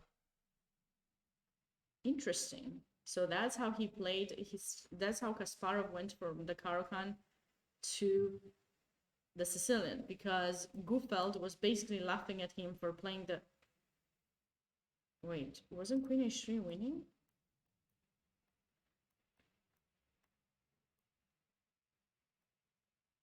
Oh, wait, well, if he goes here, the queen is mate. So if he goes here, I thought I take and take, but okay, I have a bunch of pawns, but... Okay, so he chose to go queen d5. Is this still winning too? King g3, because if you go king g1, there's this nice mate. So she went king g3, and now knight e4 check. Oh my goodness, but wasn't Miley actually won? That's crazy. That's a crazy story. Thanks so much for sharing it, Justful. Hopefully you guys enjoyed it. It's great story. King h3. Both players are really long time, so I have the feeling this is not gonna be long lasting. It gotta be mate, but I don't see it. I guess we can always go back to the trade of the rooks, rook h5. Maybe rook h5. If he goes king g2, if she goes king g2, you have at least check. No, check doesn't win the queen. He goes queen f. She goes queen f3. Oh, maybe this check and then knight g3. And if the king goes there, check takes and oh wait, sorry. Here, mate. Okay. Until Karpov and Kramnik influenced it more. Oh, you're talking about King's Indian now. I see.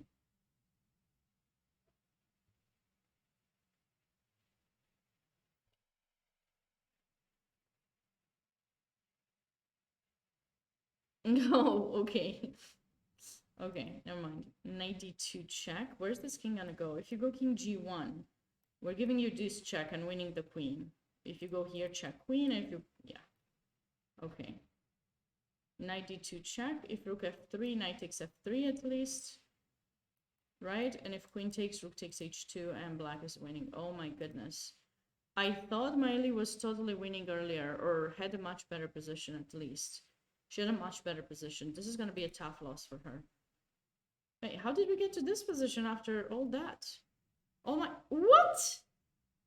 Why? I don't understand this anymore. Why is black trading pawns? The king is just right there. I mean, after this move, you can't. You need to attack this pawn. If you don't attack it, I go here and I take. Right? Like, oh, sorry, here I go rook, even rook b6. So you have to go there. If you go a4, we go rook here, we'll take it. Because of the bayonet? Yeah, true. I mean, the bayonet used to be kind of not safe for black, but I think black came up with some way. I don't understand this line. I think this game is gonna end in a draw. Because I don't think you can win this. a5, king here, rook back, and white can go grab that pawn. So unless you somehow manage to win with that pawn, I think this is going to be a draw. If you somehow, you know, if white decides to blunder, then of course you're going to win. Sure. But if white doesn't blunder, I think this game could end in a draw. They're really low on time, so we're better staying on that game. Wait, oh my god, Anna lost? How did Anna lose?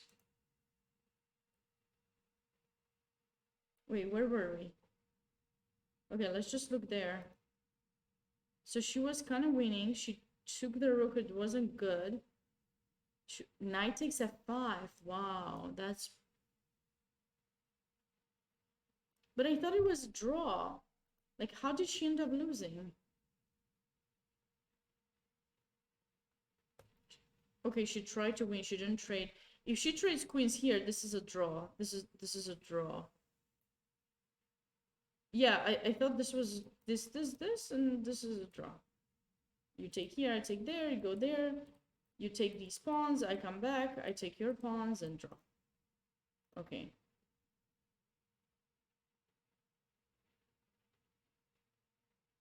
Oh, she must have missed this move. She probably just kept looking for something like this. And she probably thought the most that black would have is like a perpetual. Oh, I'm sorry. This is tough. Did she not have enough time here? Like, what's the time? No, neither one of them had the time. And she probably couldn't see the perpetual after she gave the check. Yeah, this is tough. Sorry about that. Oh, this is new. This is totally new. What?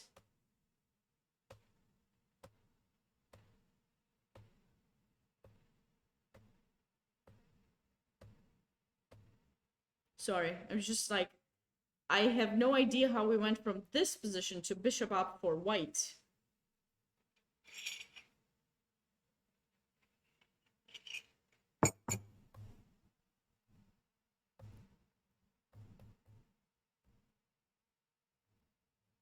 Uh-oh. okay, but I don't think black doesn't get that pawn. Does black get the pawn? I don't think black gets the pawn. Yeah, listen, you try so hard for the entire day, for like 5 hours. This is chess. This is what chess gonna do to you. But it's of course great for the viewers. It's just like wow, you know, like in tennis, like, oh, I'm rooting for this person, I'm rooting for this person. But in chess, you sometimes don't know. But it seemed like, what happened? What went wrong? So rook g7 is a threat. So he was able to really combine some mating ideas. So rook e6. So was this better? But there's still this idea, and push f7. When you go king h8, I think I can still push. So okay, but the rook is stuck to protect. So if we attack that pawn, like, we can't with the knight. But what if we attack it with the rook? This bishop cannot move because we take. So maybe this could work as a defense mechanism. So John played rook here, attacking the pawn. And now it seems like,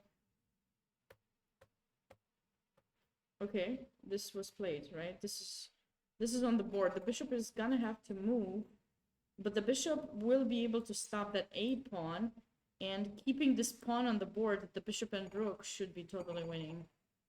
Hi there, ZB, welcome.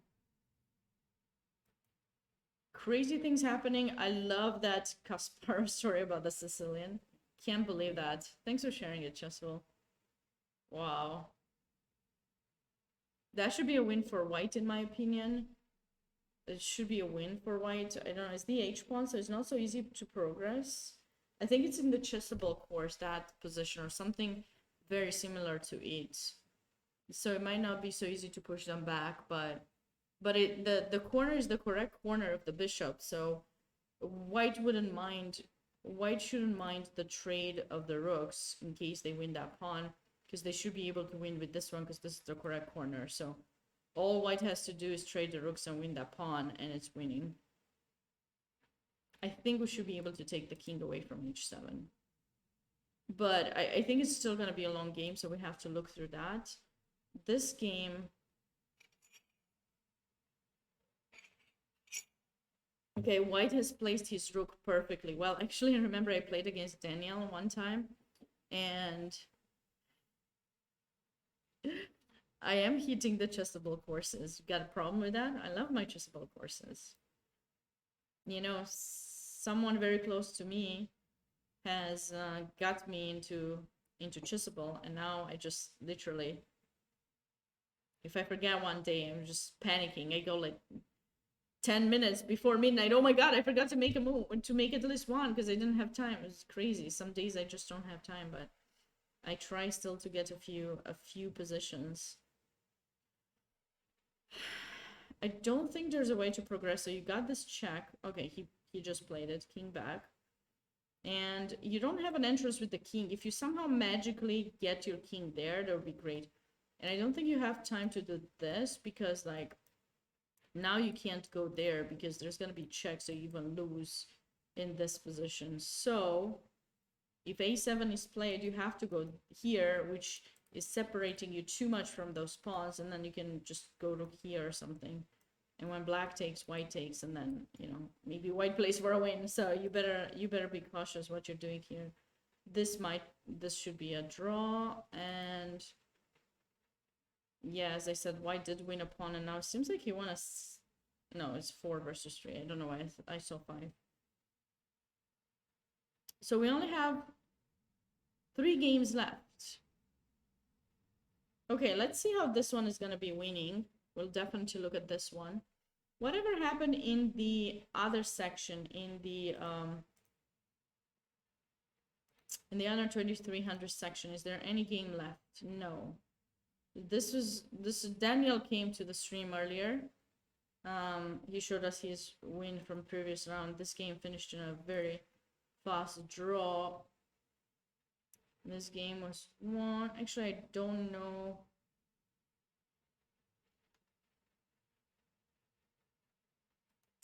anyone. Nobody in that section are still playing.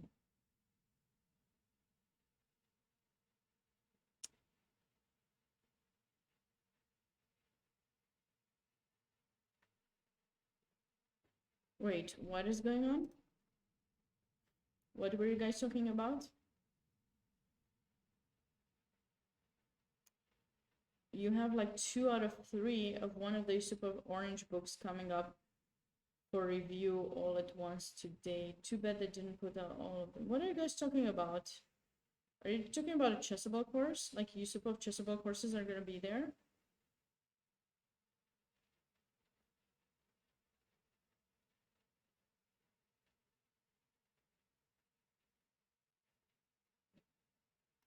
Wait, what's over by the time you got there, Chesslover? Which game is over by the time you got there?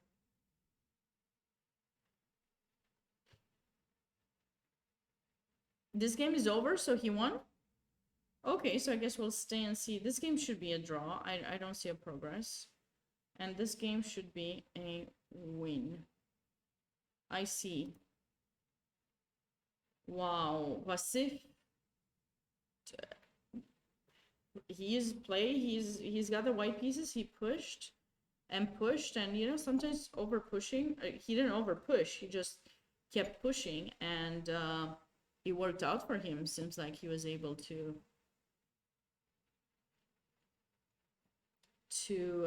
outplay his opponent in the end. He should be able to convert this very soon. So the bishop's gonna move away from there, and then the pawn will march. Wait, where's the other game? The other game finished in a draw? Yeah, Daniel drew against Bernardo. Rosselli.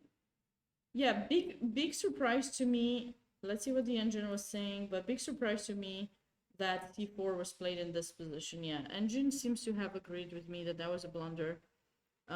It's kind of tough actually to see that c4 here, because you have time. Black has only one, well, technically 2 weaknesses, but you know, by the time you take this one, the g pawn is way too slow.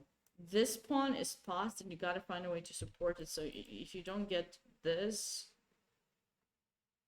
I think maybe even like rook a5 could have worked in this position. I'm not sure. Let's check it out. So takes. No, maybe. No, because now the pawns are separated. So if they take that and we stay with 2 versus... Oh, wait. Yeah, but we can bring in the king. So this would probably be a draw. So king f5 was important here, but he didn't have much time. So it's kind of hard to judge anything. I'm not judging. I'm just saying that I feel sad because he really played a very good positional game, sacked the exchange at the right time, enter with his rook, and is just not being able to convert. It's just I feel sad about it. Sorry to hear about that game. What's going on with this one? But Vinny would hate modern time controls. What would he want? Like those time controls where you were adjourning the games for forever, and then you could go back and analyze with your friends? That wouldn't be acceptable these days. That would be called cheating. Here. Man, free pawn. Wasn't this a free pawn?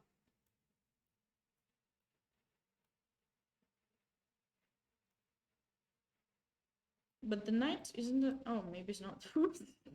Oops. Yeah, I know, Chessful. Can we try to win this by advancing or no? I don't know. Maybe I'm wrong. Okay, king g6. Never mind. I thought there was winning. It's not. Okay, but black is not threatening this because we take back. And if he takes there, we'll take here. So maybe we can just sit and wait somehow. Like just sit here. Why did he rush? Why did he rush giving that pawn? I wouldn't have given that pawn for this one. I think that wasn't the wise decision.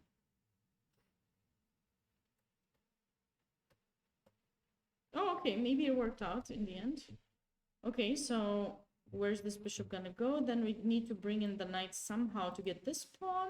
Okay, white still is possibly on his way to... Okay, So Vasif seems like he's won his game. Wow. This was the end.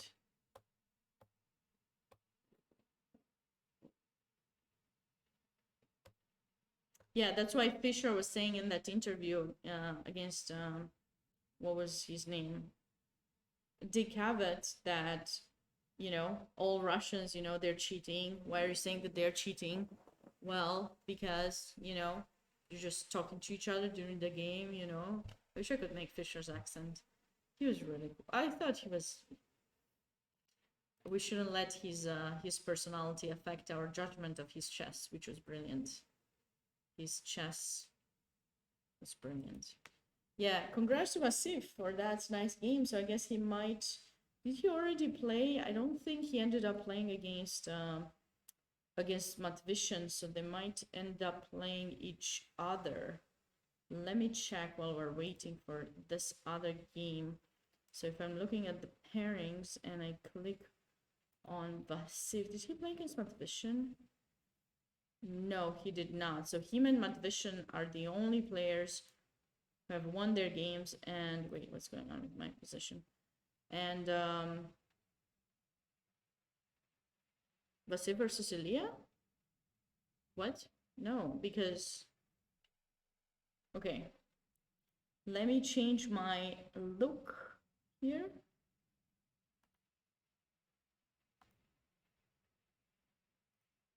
So let's look at the standings. So this was... These were the results. So there were 8 players with 4.5 points. Okay. And in the next round, Vasif is going to be paired against Antipov somehow if they didn't double colors or something, because they're the only players that won their games. So they're going to play against each other. So if they play against each other, then I do not know. I don't know what's going to happen if they play against each other. So yeah, it's a very long tournament. I don't know if they will go for a draw and which one of them is going to get the white pieces. I have the feeling it might be Antipov, unless he doubles something, which I don't think so. No, he did not double. He just had white, and then this game, Vasif had like white, black, I think. Black. Oh, he doubled white, so maybe he will get the black pieces next round. So that might be it. Okay. Well, guys, I have the feeling that this game is going to be still played for a little bit, but it seems like white is crushing. So I really hope you enjoyed today's round. We did not have special guests today, unfortunately. Hopefully we'll have more special guests tomorrow, is the last round. So I'll try. My guest is gonna come and say bye. Okay, sure. What game is going on? This I maybe it's over. I'm sure it's over. Oh, it's You over. guys are all I here. thought Pranav analyzing the game. Okay, so I'm sure it's over, but you know, there's a White delay. is So winning for now. me, it was, yeah. Yes. So I will be seeing you guys tomorrow morning. I believe the round is at 10. Yes. To 10. Okay. The round is at 10, so I'll be live around 10 a.m. I hope you have a wonderful rest of your Sunday. And let's see. Let's go raid someone before I turn off. Oh, Ben is streaming, so we're gonna go say hi to Ben. And thank you all again for being here. All right, let's go raid Ben. Have a wonderful rest of your night.